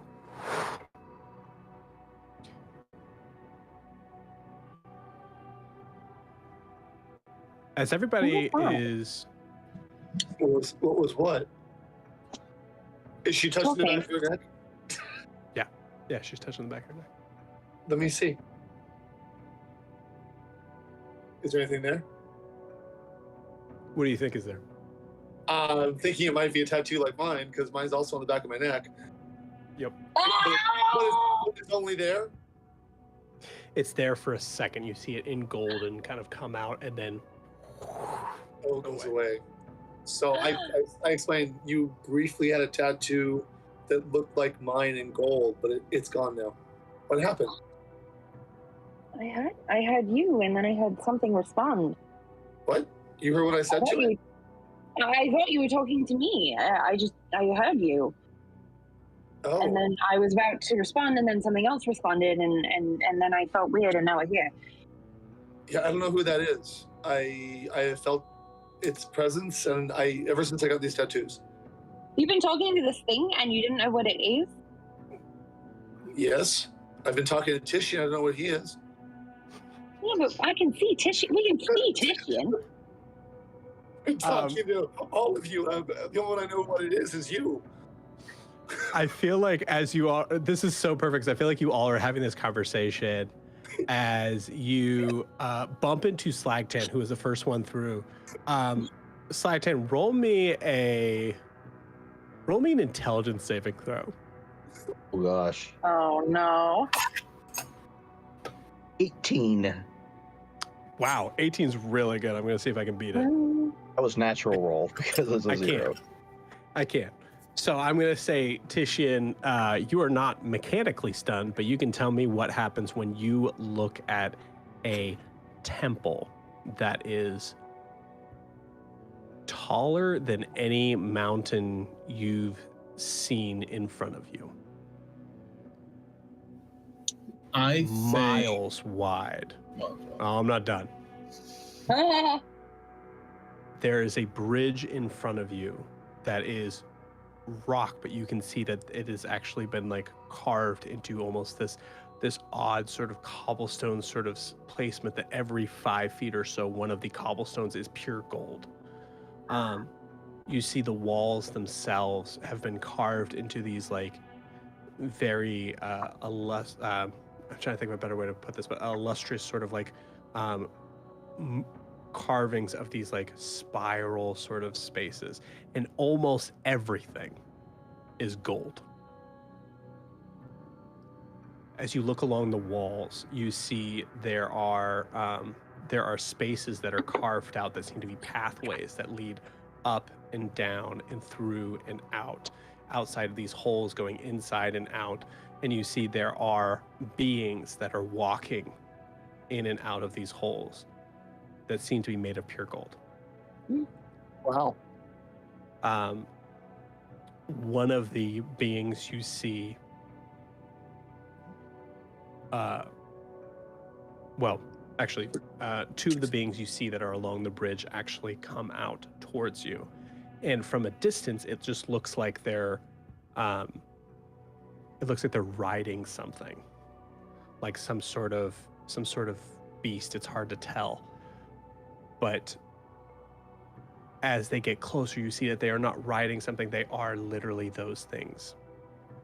As you see, I'm trying to think of a way to describe it, but essentially golden driders, so spider-esque beings, but of pure gold, are walking up, and you see 2 on either side as they are passing over the bridge to you. This bridge, by the way, easily a half mile long. They both stop before you. They have these long golden metal staffs that they put down. They slam down into the ground. And they hold out a hand. And with that, we're going to end tonight's session. Just add that probably the conversation Anthony and I were having stopped dead upon seeing the temple. It was like, Yeah, I wanted to be. Oh. I wanted it to be that like Slagtan like had stopped in his tracks and you bumped into him, like sort of thing. Like, that was the Oh, I love concept, that. like- Yeah. I don't think I needed a saving throw for that to happen. I think I would have just stood there like, what is going on?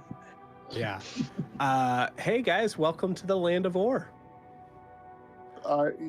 Thanks. Yeah. Seems like a fun place. Yeah. So a couple things. As you guys have passed through the cleansing gateway, you all leveled up. I knew it. Ooh. Hey, Anthony gets Now- fireball. Yeah, +5. I take it that I'm not taking. I take it that my workaround prevented any of my weapons from gaining a +1. I would say so. Okay. Ooh. What about my little knives? But I will say there's a couple things that happen. So some of you, I've kind of noted specifically things changed, things felt different. There's going to be effects that are added because of those things. So, Okay. yeah, gang. I'm excited. Sweet. I've had this planned out since building North MA. So, Cool. Ooh. Cool. cool, Sorry cool, about the weird cool. angle right now. I had to go to my plug, and this is the only plug in the room that actually works. It's a weird. You're That's good, man. cool. All good. Hotels are Okay. the best. So yeah, I'm very glad that you all made it here. I apologize if that first puzzle seemed to want to tear your hair out, but the second one, man, you guys breezed right through that, so that's cool. Yeah. That was Thank awesome. goodness. Um, I was ill prepared. for Can I that. ask a mechanical question about leveling up Sure. real quick? absolutely.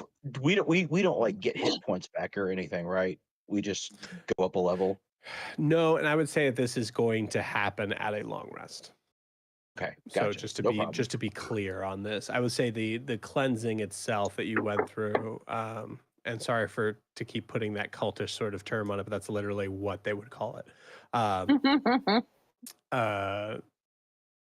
Yeah, there's I mean, you now is a time for some tricky diplomacy. Mhm. Oh no. I'm the man for the because- job. Because there's something The you need two- from this place. The two people with high charisma won't be here next week. Two Oh, of that's right. them. We've got Grian. That's right. Oh, yeah, that's You're- right. Grant has high charisma. Yeah, Right. Warlock. we're not here. You also do have a direwolf that is walking around with a big secret that is going to be tricky. Yeah. Huge secret. Oh, yeah. Yeah. So cool. We'll see how that goes next week. Yes. So to be clear for everyone, excuse me, Titian and Ianthe will not be here next week as they're celebrating the wonderful matrimony, and I'm so excited. True That sound, love. I'm sorry if that sounded insincere. I Marriage. definitely didn't want to. I didn't want to. I'm very excited. I'm very happy for you guys. It's We're awesome. so cracked out on the whole thing. I think that sums it up pretty well. Yeah, I get it. I understand. It's I'm only a year ahead of you guys, so I get the craziness. Yeah. I wish you guys the best of luck, and I mean of the wedding. Obviously, you guys, Thanks. It's going to be awesome. Thank you. I mean, you can wish Yeah. us luck in the campaign too. It's fine. We'll take luck wherever we can get it. We need it. Okay. We need it. But yeah, please send us pictures when you can. I'm very excited. Yes. Oh yeah. We'll do Yeah. it. Or it didn't happen. Or it didn't happen. Pixar didn't happen. I'll I'm be paying honest, a there's- lot of money to look this good. I will be posting pictures every. That's right. You better. Yes, absolutely. Well, gang, there's a lot that I do want to talk about in this, but I also feel that we need to respect the time and know that we have a Discord that we can talk about this at any point in time during the week. So, so let's go ahead and do our kudos and things that we're excited about moving forward. And I'm going to try my best not to interrupt you all. So we'll do. Let's start with the groom to be. Go ahead, Matt. Go for it. Oh, that's me. Yeah. So, fun session. I think the puzzle was really awesome. Really enjoyed it. Really enjoyed that. I enjoyed also the combats in the way that, like, I love that Grant solved it so fast. I really enjoyed that because that was one of those things. Like in some ways, that's I've never seen that happen in D&D before. So that was just really, really cool.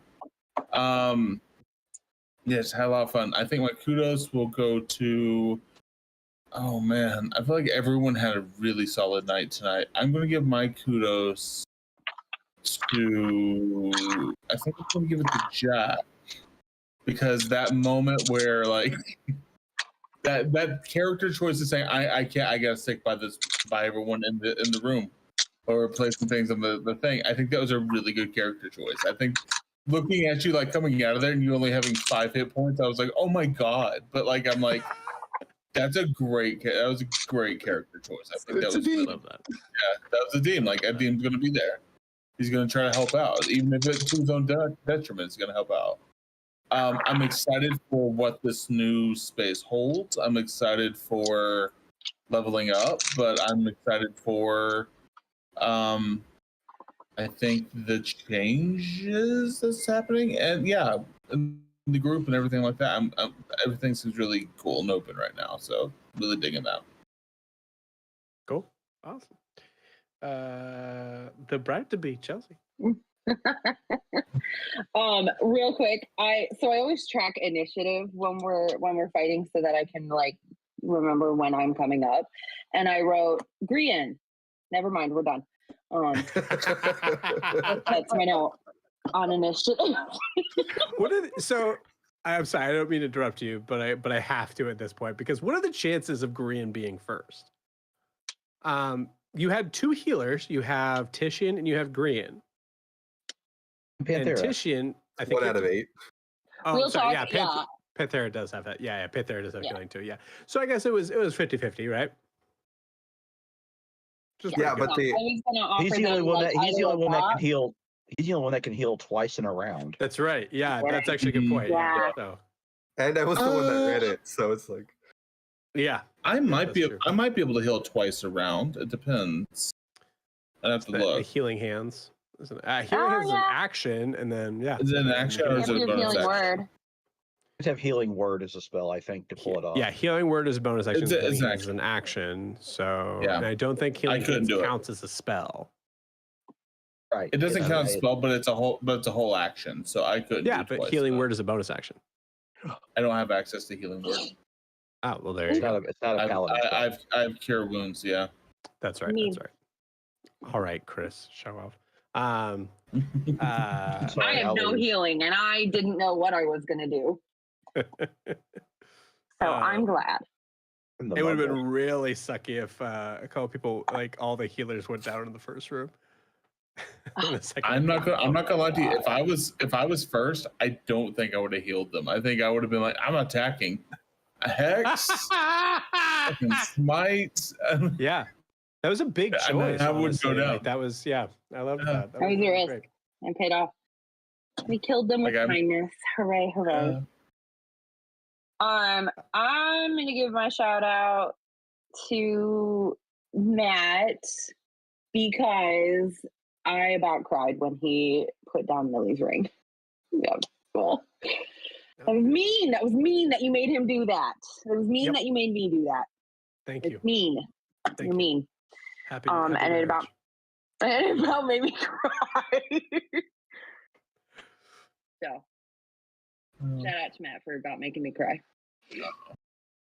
Well, if y'all go back that way next week, just don't forget our stuff. Please go back that way and get our stuff. Please. Or you I'm can begging trade it. you. The way that I so think about about it. this, like, just to be clear, like, I want to make sure that I'm very like honest with this. The way that I thought about that is that it is essentially like a religious TSA. Okay. Like all of your common stuff, like the things that you have, like all of that stuff is like, yeah, that's totally fine. But anything that is alien or considered to be dangerous in a way that they're not fully understanding was the issue of why it would not be allowed. It makes sense. I don't like it, but it makes sense. No. Should have said Nightfall as Why well. would the cloak of protection not be allowed? I mean, I don't. It's not an They offensive. don't know what it does. Oh, okay. Well, I guess that's true. Mechanically, all my necklace does is give me a +2 to my DC. Yeah. Right.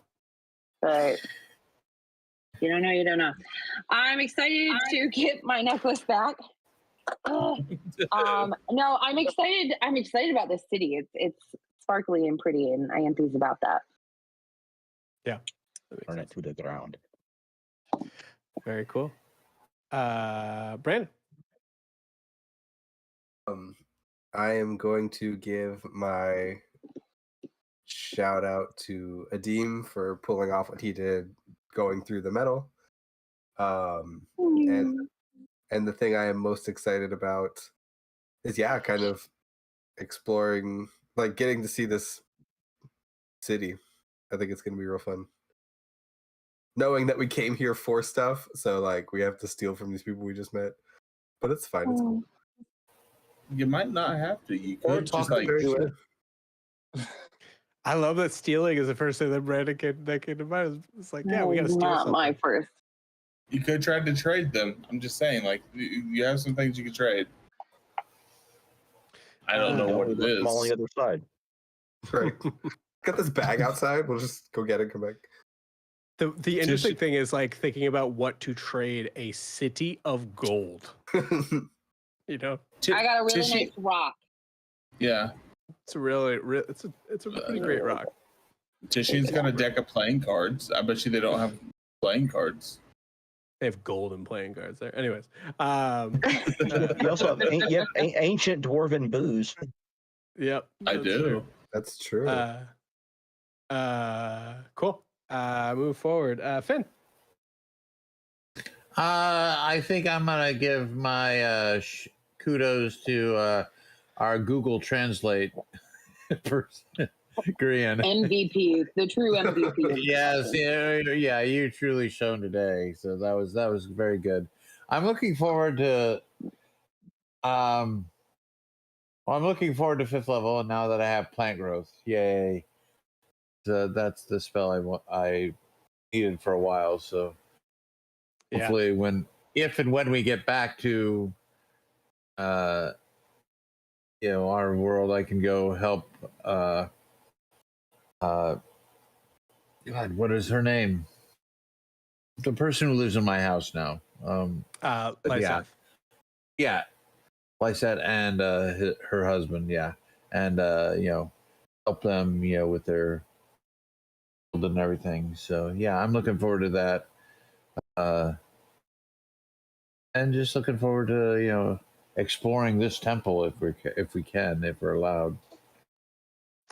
Yeah. Yeah, that's gonna be kind of cool. Awesome. Yeah, there's a huge difference between 4th and 5th level in D&D.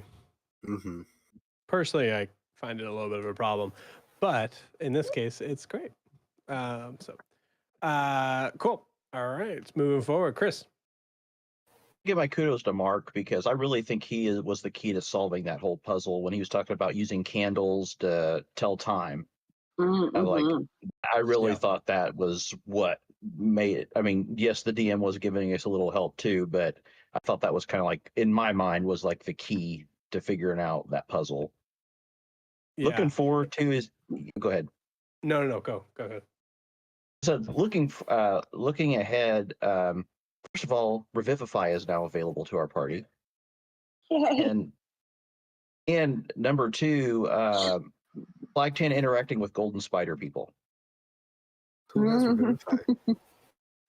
Yeah, You do and the Druid would have Revivify too if you go by Tasha's. I'm 4th level Warlock now. Oh, okay, so I got one more. Druids, if you go by Tasha's optional rules, Druids can get Revivify. Mm-hmm. Yep. Is everybody familiar with what a Drider is? Yes. Yeah, I've seen Bloodkeep. In character, no clue. Yeah, right.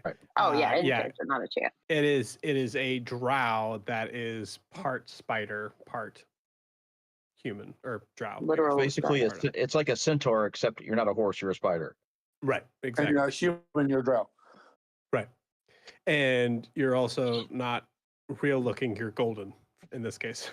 So in some ways they look almost mechanical. I have a mini for it, so I'm very excited to show that. Just wish I would have If left you my guys- claws out when I went through the gold thing. Then I'd have gold claws, but God. Yeah, you guys Ooh, got that a is a- bunch of +1 ship. Yeah, I'm not complaining. I Well, don't, but I'm also looking forward to having 2 attacks around now. Yes, but do I? big difference. But do I'm my also- claws? I'm gonna have Are my claws 50s considered double +1? Um, we could talk about it. Okay. I mean, it's Yeah. cool. I mean, I had to do the work. I could not, because I don't know if we're gonna come back this way. So I'm just like, I get the didn't- character input. I'm just the DM's letting you know there's a chance that could go south. There's I some understand that roles that are completely. built on that. Yeah, I'm definitely not going to be wearing the cloak while I'm here. Cool. All right. And then last but not least, Jack. Kudos to Ianthe, because even though it was short, I really enjoyed the small little banter between us. It was fun. The cousins talk. And now I'm wondering if there might be some truth to the cousin thing, since she briefly got it too. Even though I made it up just to get into the house. So now I'm curious. So that was fun. What I'm looking forward to, aside from also having attacks at 5th level, that will give me a better chance to hit something. I guess that the I'm intrigued by this long game with my character, because I mean I left the background open and I don't know what's going on, so I'm just intrigued. And there seems to be about every other game or so there's something like a little drop somewhere. So I'm intrigued by the long game. I'm here for it. So Yeah. that's it. And you had a roll for all of them too, I believe. So I think it was very much like this could happen. It depends. So yeah. So I'm someday getting an answer to the long game, or seeing the conclusion to the long game. That'll be fun. Yes, absolutely. Well, gang, with that, we're gonna let you go. But I hope everybody have an amazing rest of your week, and next week, especially for the couple. Again, I sound disingenuous. I mean, I'm being genuine. No, you're good. No, you're good. So excited for you guys. So honestly, congrats, and I hope it goes as well, and try to remember every bit of it that you can, even if it's pure chaos. So Thank you. It'll be beauty. It'll be Remember to eat when you can. remember to eat. Yes. Yeah. Remember to eat when you Yeah. can. and drink water. Yes. That's stupid. Drink Drink water. water. Stay hydrated. Drink water so you can remember your wedding. All right, gang. And with that, I love you all very, very much. I hope you have an amazing rest of your week. And I will see you in the land of Ore next week. Bye, guys. Night. Okay. Bye. Bye, y'all. Cool.